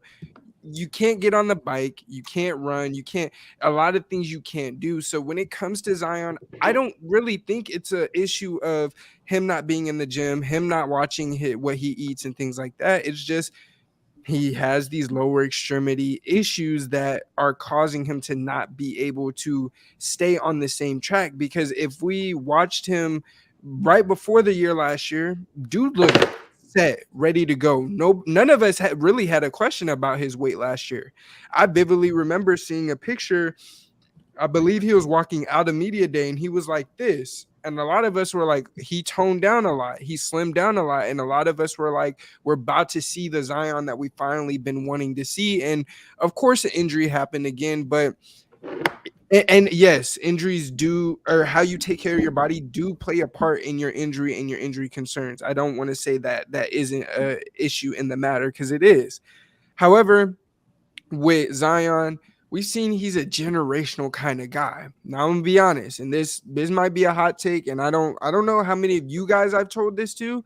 I know I've said it a couple times in a couple videos, but I think Zion might be pulling a Kawhi Leonard getting out of San Antonio kind of situation.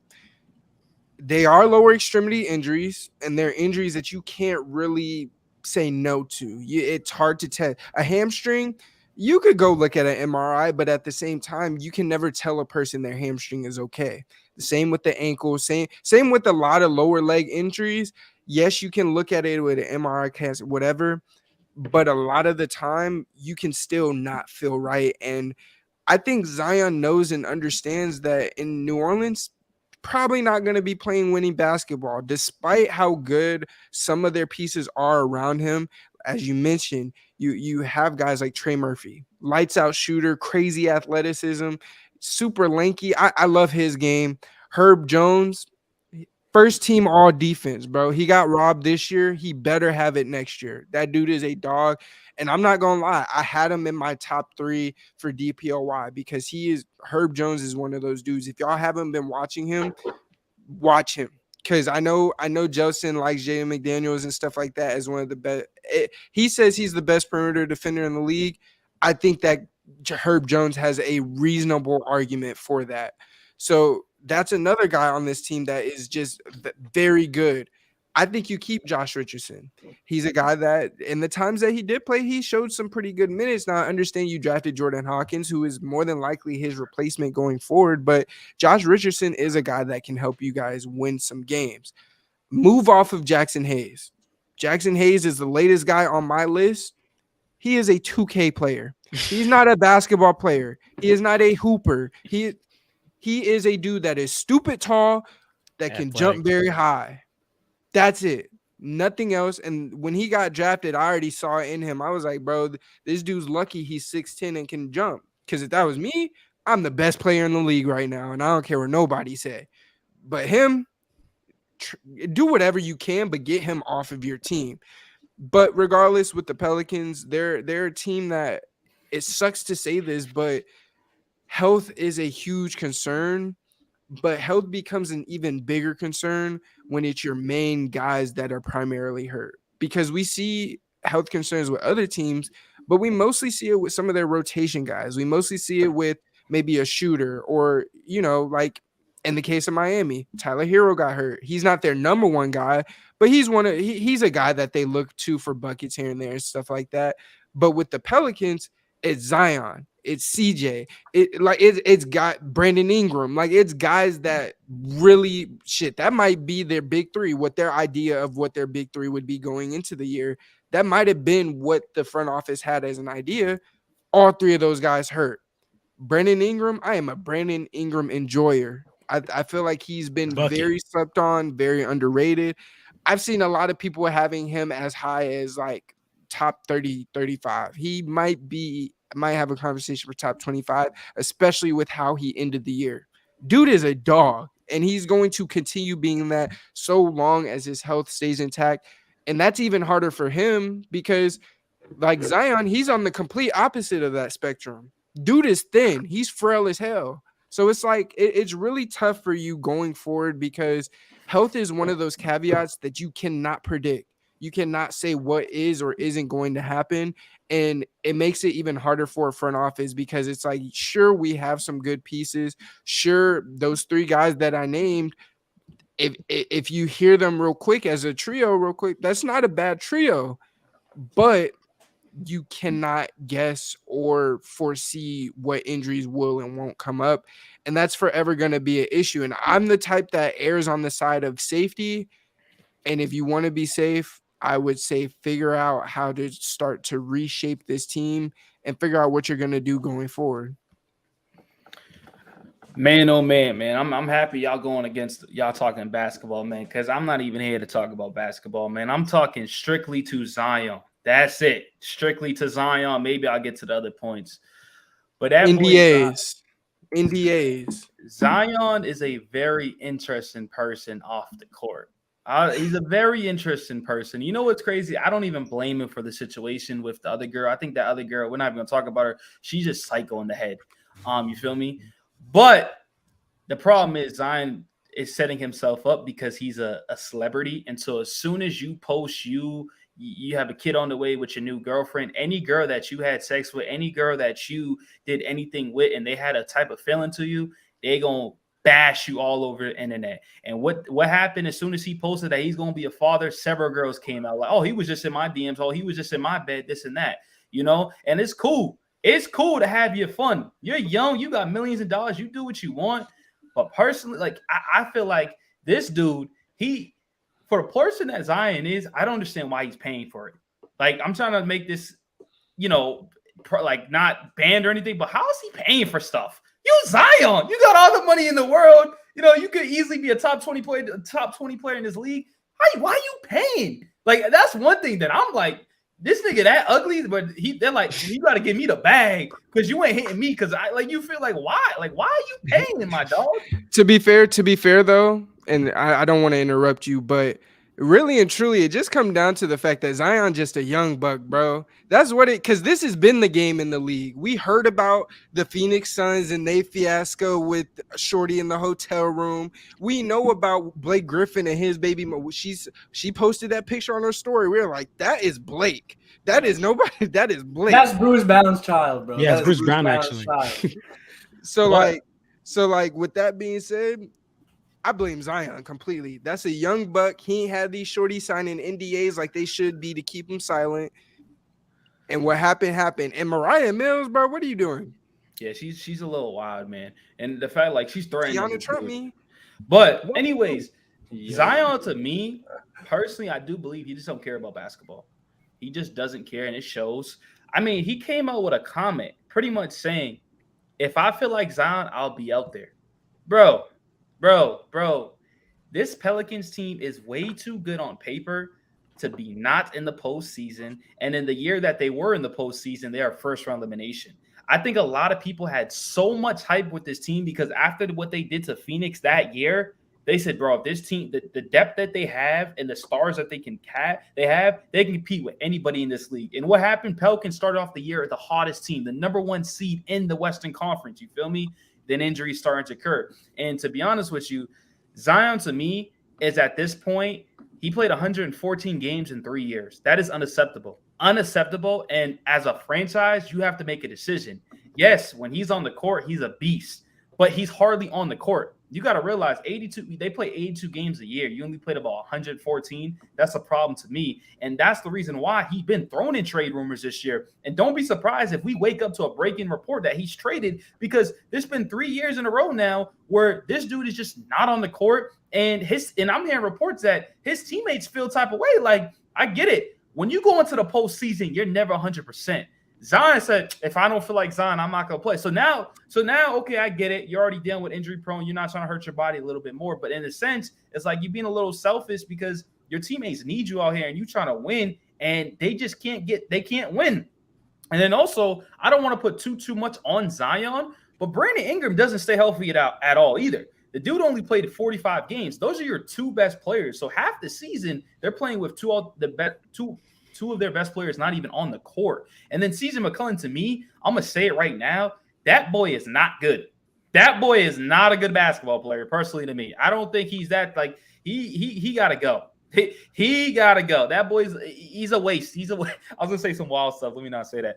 But he's just not good. And the problem with that is he has no trade value because the league knows he's not that guy no more. So where do you go with this CJ McCollum? You just wait till his contract's done and over with. But like besides that, you got the perfect players like a Herb Jones, a top perimeter defender in this league. But also you got what's his name? Trey Murphy, one of the top shooters in this league. So you got your two wing players that bring it on everything. And let's not forget, you still got Jose Alvarado coming off the bench. which we know what he does. He brings so much energy to this team. Like their roster is good. Obviously, they got to tweak a little bit things. I love the addition of Jordan Hawkins and stuff like that. But I had so much hype for this Pelicans team, and they disappoint me every single season. So this year, I'm going to go with low expectations because I bet you Zion, I'm calling this now, Zion will not be – Zion, the most games he's going to play this year is 40 games. That's it. He's going to be out. He's going to get injured once again. And I don't want nobody injured, but he just can't stay healthy. And as you made a good point, I just don't think he wants to be in New Orleans because I remember when he got drafted over the first couple of years, there was like his family – His family, yeah, he wants to play over there because his boy RJ was over there too. But his family was coming out with these comments, and no one really believed it. They kind of threw it off and stuff like that. But truthfully, he just doesn't want to be there, or he just doesn't have no passion for ball. Like, let's be honest, this dude, he made so much money. All this dude cares about is getting girls pregnant, paying for sex, and just whatever. That dude's on the bench. That dude's on the bench way too much in street clothes. It is so fucking annoying because we know how good the dude is, bro. Listen, we talking off-season preview right now. I don't got no off-season preview for the Pelicans, bro. Like, what am I even supposed to say about this team?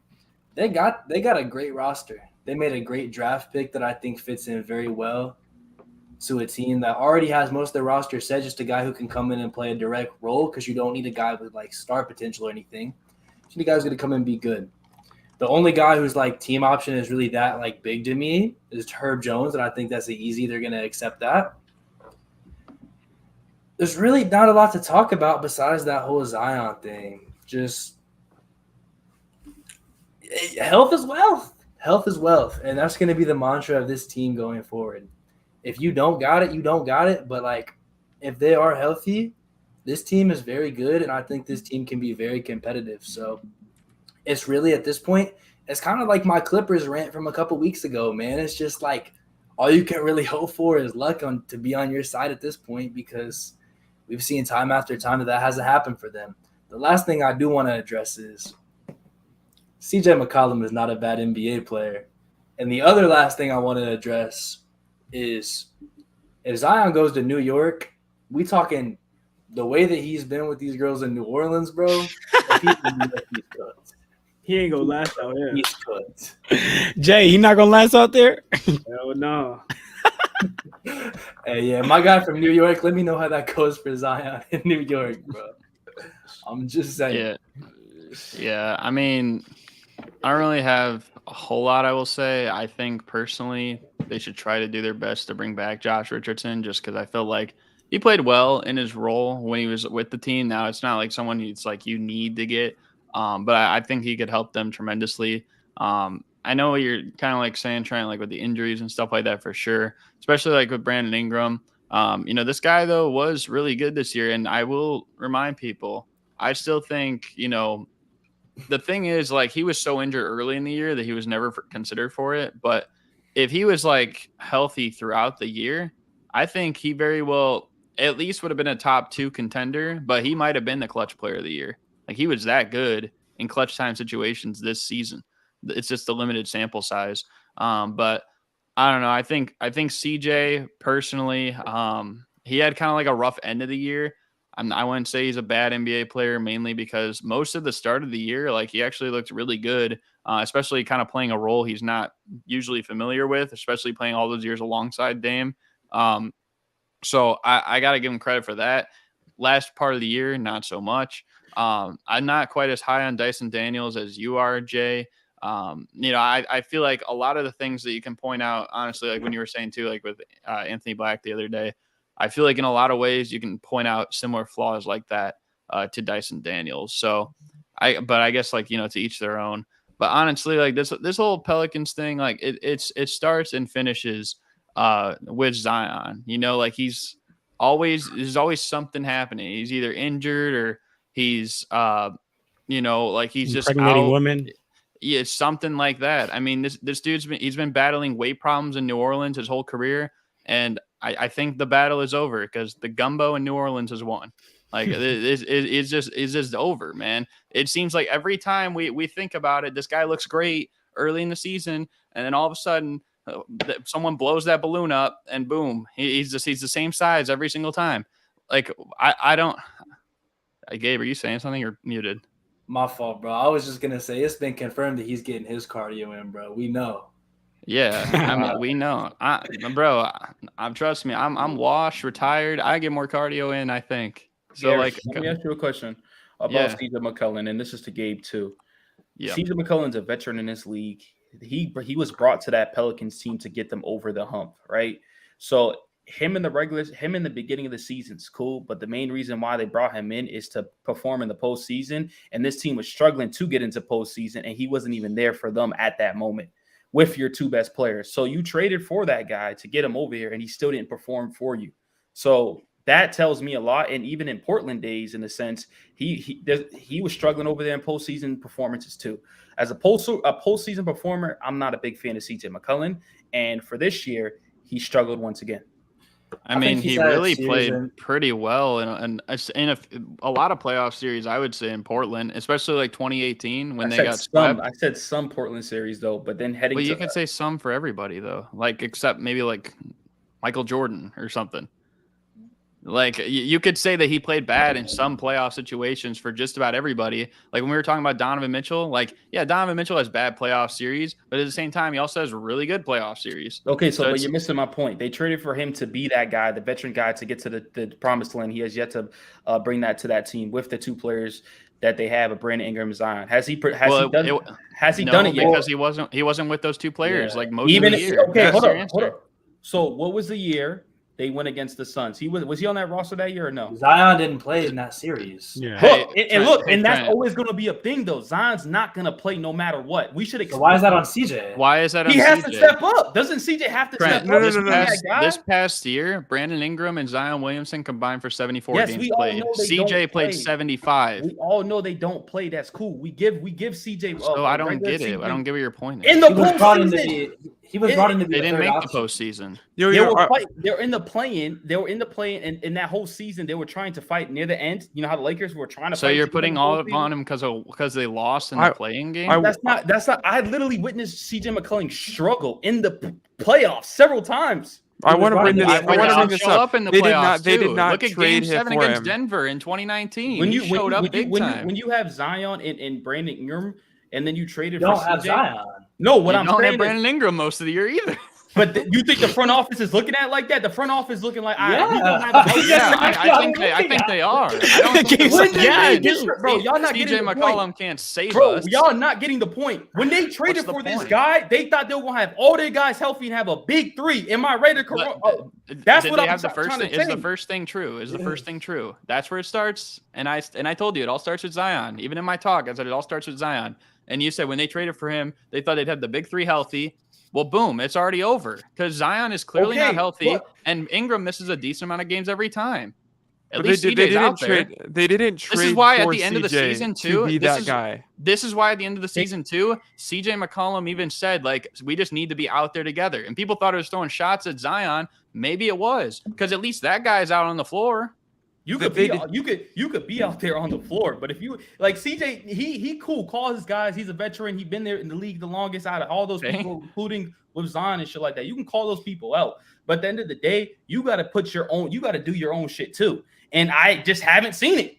Well, so let me ask you this then. Let me ask you this. Third option. Yeah, he was not traded to be that guy. He was traded to be third option. When I say that guy as the veteran option, that has playoff experience already, Zion I'm answering to Jelson's point. Okay. He said not that guy. He was brought in for that experience because BI and Zion they're still pretty young in the sense. So you put that big three together. So veteran experience is key in postseason, correct? Yes, but you can't judge that when nobody's healthy. That's when they traded for him to bring that. And during the time in Portland, like CJ was up and down too, but some performance he was good, some performance he wasn't.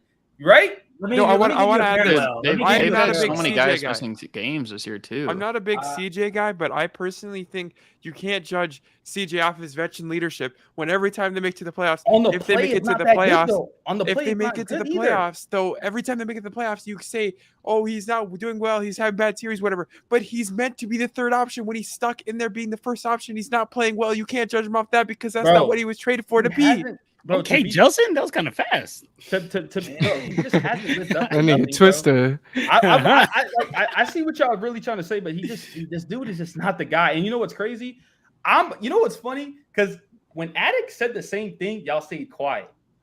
Addict literally said CJ is not. It wasn't my turn. It wasn't my turn. Okay, but I'm just saying because I'm not the only one that agrees on this take.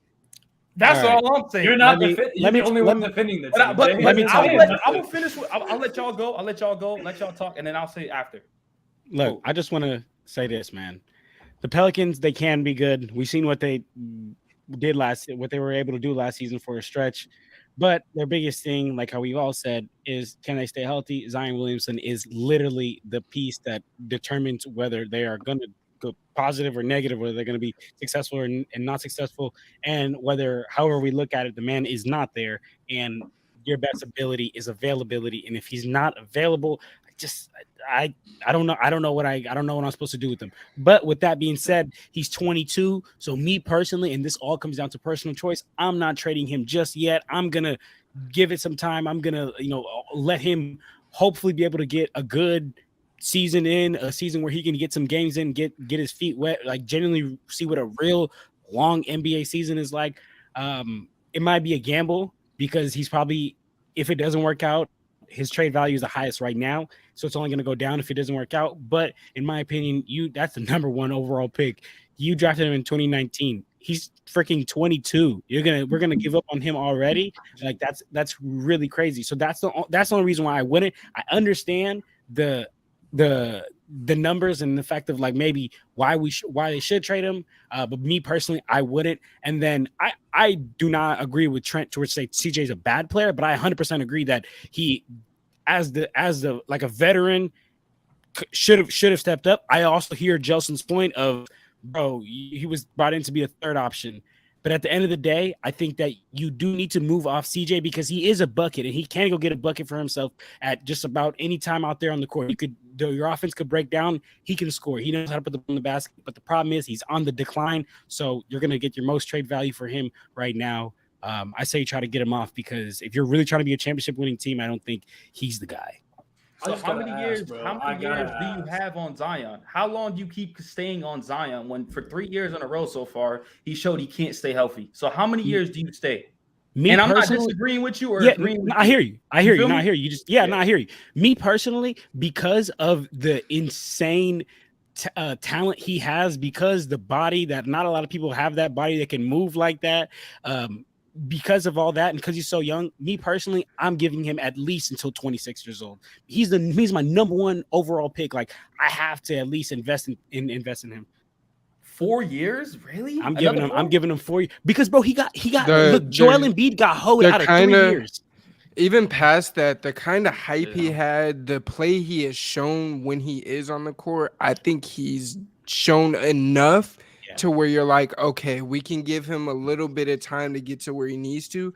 It would be different if this was a guy that was probably a higher first round pick or something like that. Agreed. But this is a guy that we've been watching since high school, waiting for him to get to the league. And that's one of those generational talents. And we've seen the generational talent. It would be one thing if we hadn't seen it at all.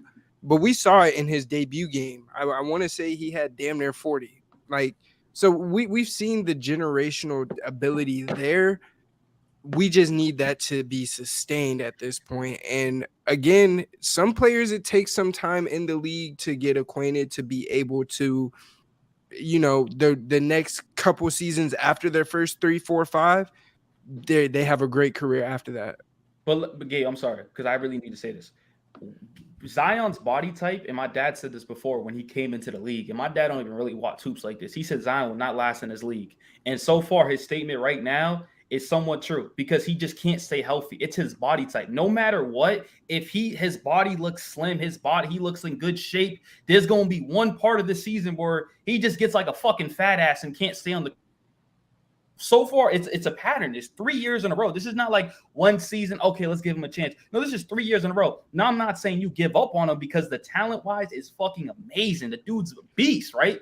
But four more years on this, like like that's my thing. Like I think you give him max 2 years. If he can't stay healthy, it's only been 2 years though. It's been 3 years.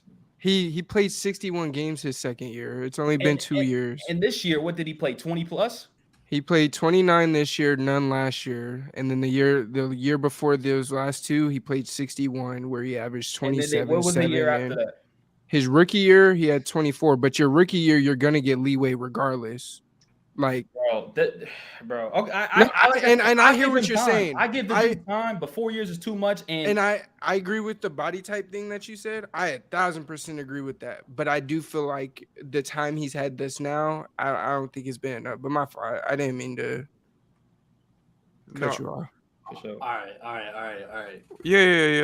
Hold on. Let me talk. Let Gabe get in. Because he said he said it first. Well, JELSON didn't go yet though either. Oh, I didn't know he didn't go. JELSON stole my point on my CJ argument, man. And then Gabe go out. Cut me off. I just want to say this. I'll make it quick for you, Gabe. If I'm trading Zion, I want Scoot Henderson, and if I don't get Scoot Henderson, I'm not trading Zion Williamson. That's simple. That's all I got.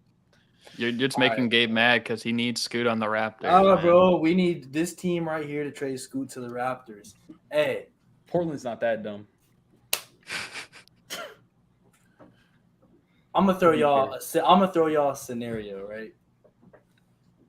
The Milwaukee Bucks had Giannis Antetokounmpo and Chris Middleton. They traded for Drew Holiday as a veteran piece to get them over the hump. If they went into the playoffs and Giannis Antetokounmpo was injured and Chris Middleton missed half the season, Drew Holiday got number one option type defenders on him, number one option type defensive scheming on him, because Giannis and Chris Middleton were not there or not performing, and then he underperformed. Is the failure of the Milwaukee Bucks season on Drew Holiday? That's not what I'm saying, though. That you're missing the point. What I'm getting at is he's just not a good postseason performer. Simple. In some series, that's what I was getting. Drew isn't either. That's like you're picking select series to say he's not good here. He's not good here. He's also was good against the Nuggets in 2019. He was good in 2018 in the first round when Dame didn't play well. The select series is a series I watched. So this is coming. Or you care about. We care about everything. The big picture. No. Not what I care about. Pretty much. Yo, Garrett thinks he's a Mr. No. Garrett's a Mr. Know-it-all. I love it. Well, then, why don't you talk about the other series then? Why don't you talk about Denver? You want me to keep it a buck with you? Yeah, go ahead. Sure. Tell me what you think. The Portland. I don't want you to lie. Hey, fair. For some content, you got to keep it a buck. Maybe you. I keep it real, but go ahead. I'm not even gonna say what I gotta say. It is what it is, bro.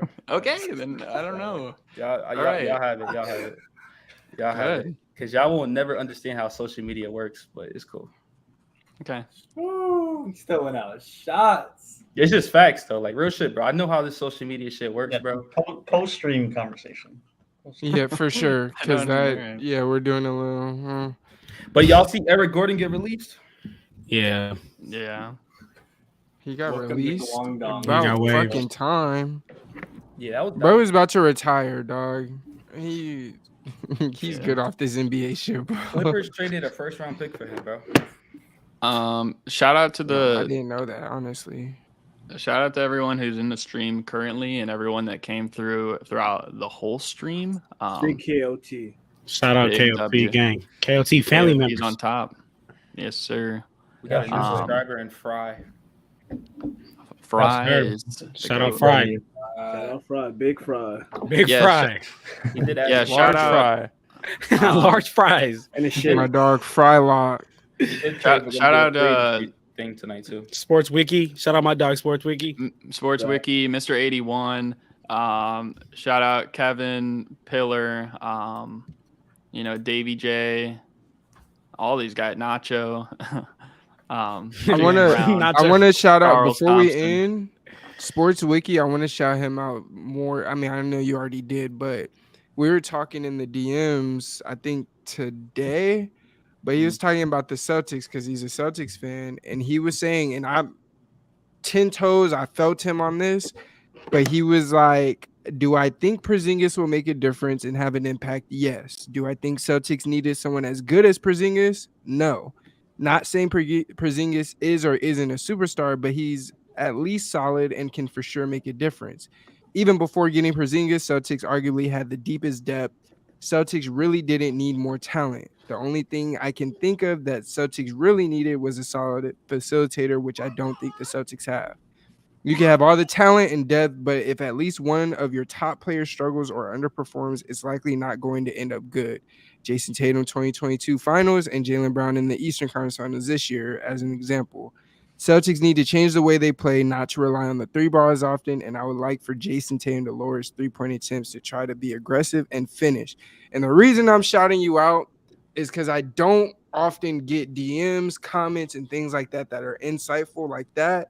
And that was on a level where I was actually shocked because most times people that DM me in terms of my subs or whomever, it's the dumbest take in the world.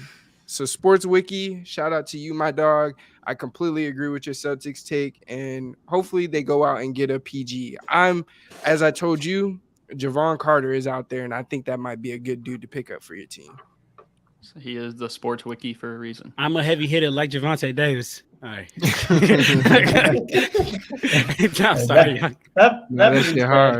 That being said, we appreciate you guys, as mentioned, for all tuning out. Be sure to hit the like button down below. Be sure to subscribe. We will be live as free agency starts on Friday, covering all free agency signings throughout the evening. So be sure to stay tuned for that. We'll also be live on Saturday for free agency, so we'll have you covered for all of the updates for free agency. So be sure to stay tuned for that. We appreciate you guys tuning in for another night, and we will see you guys on Friday, 6 Eastern, as free agency kicks off. Austin Reeves better than Jordan Poole. Yes, sir.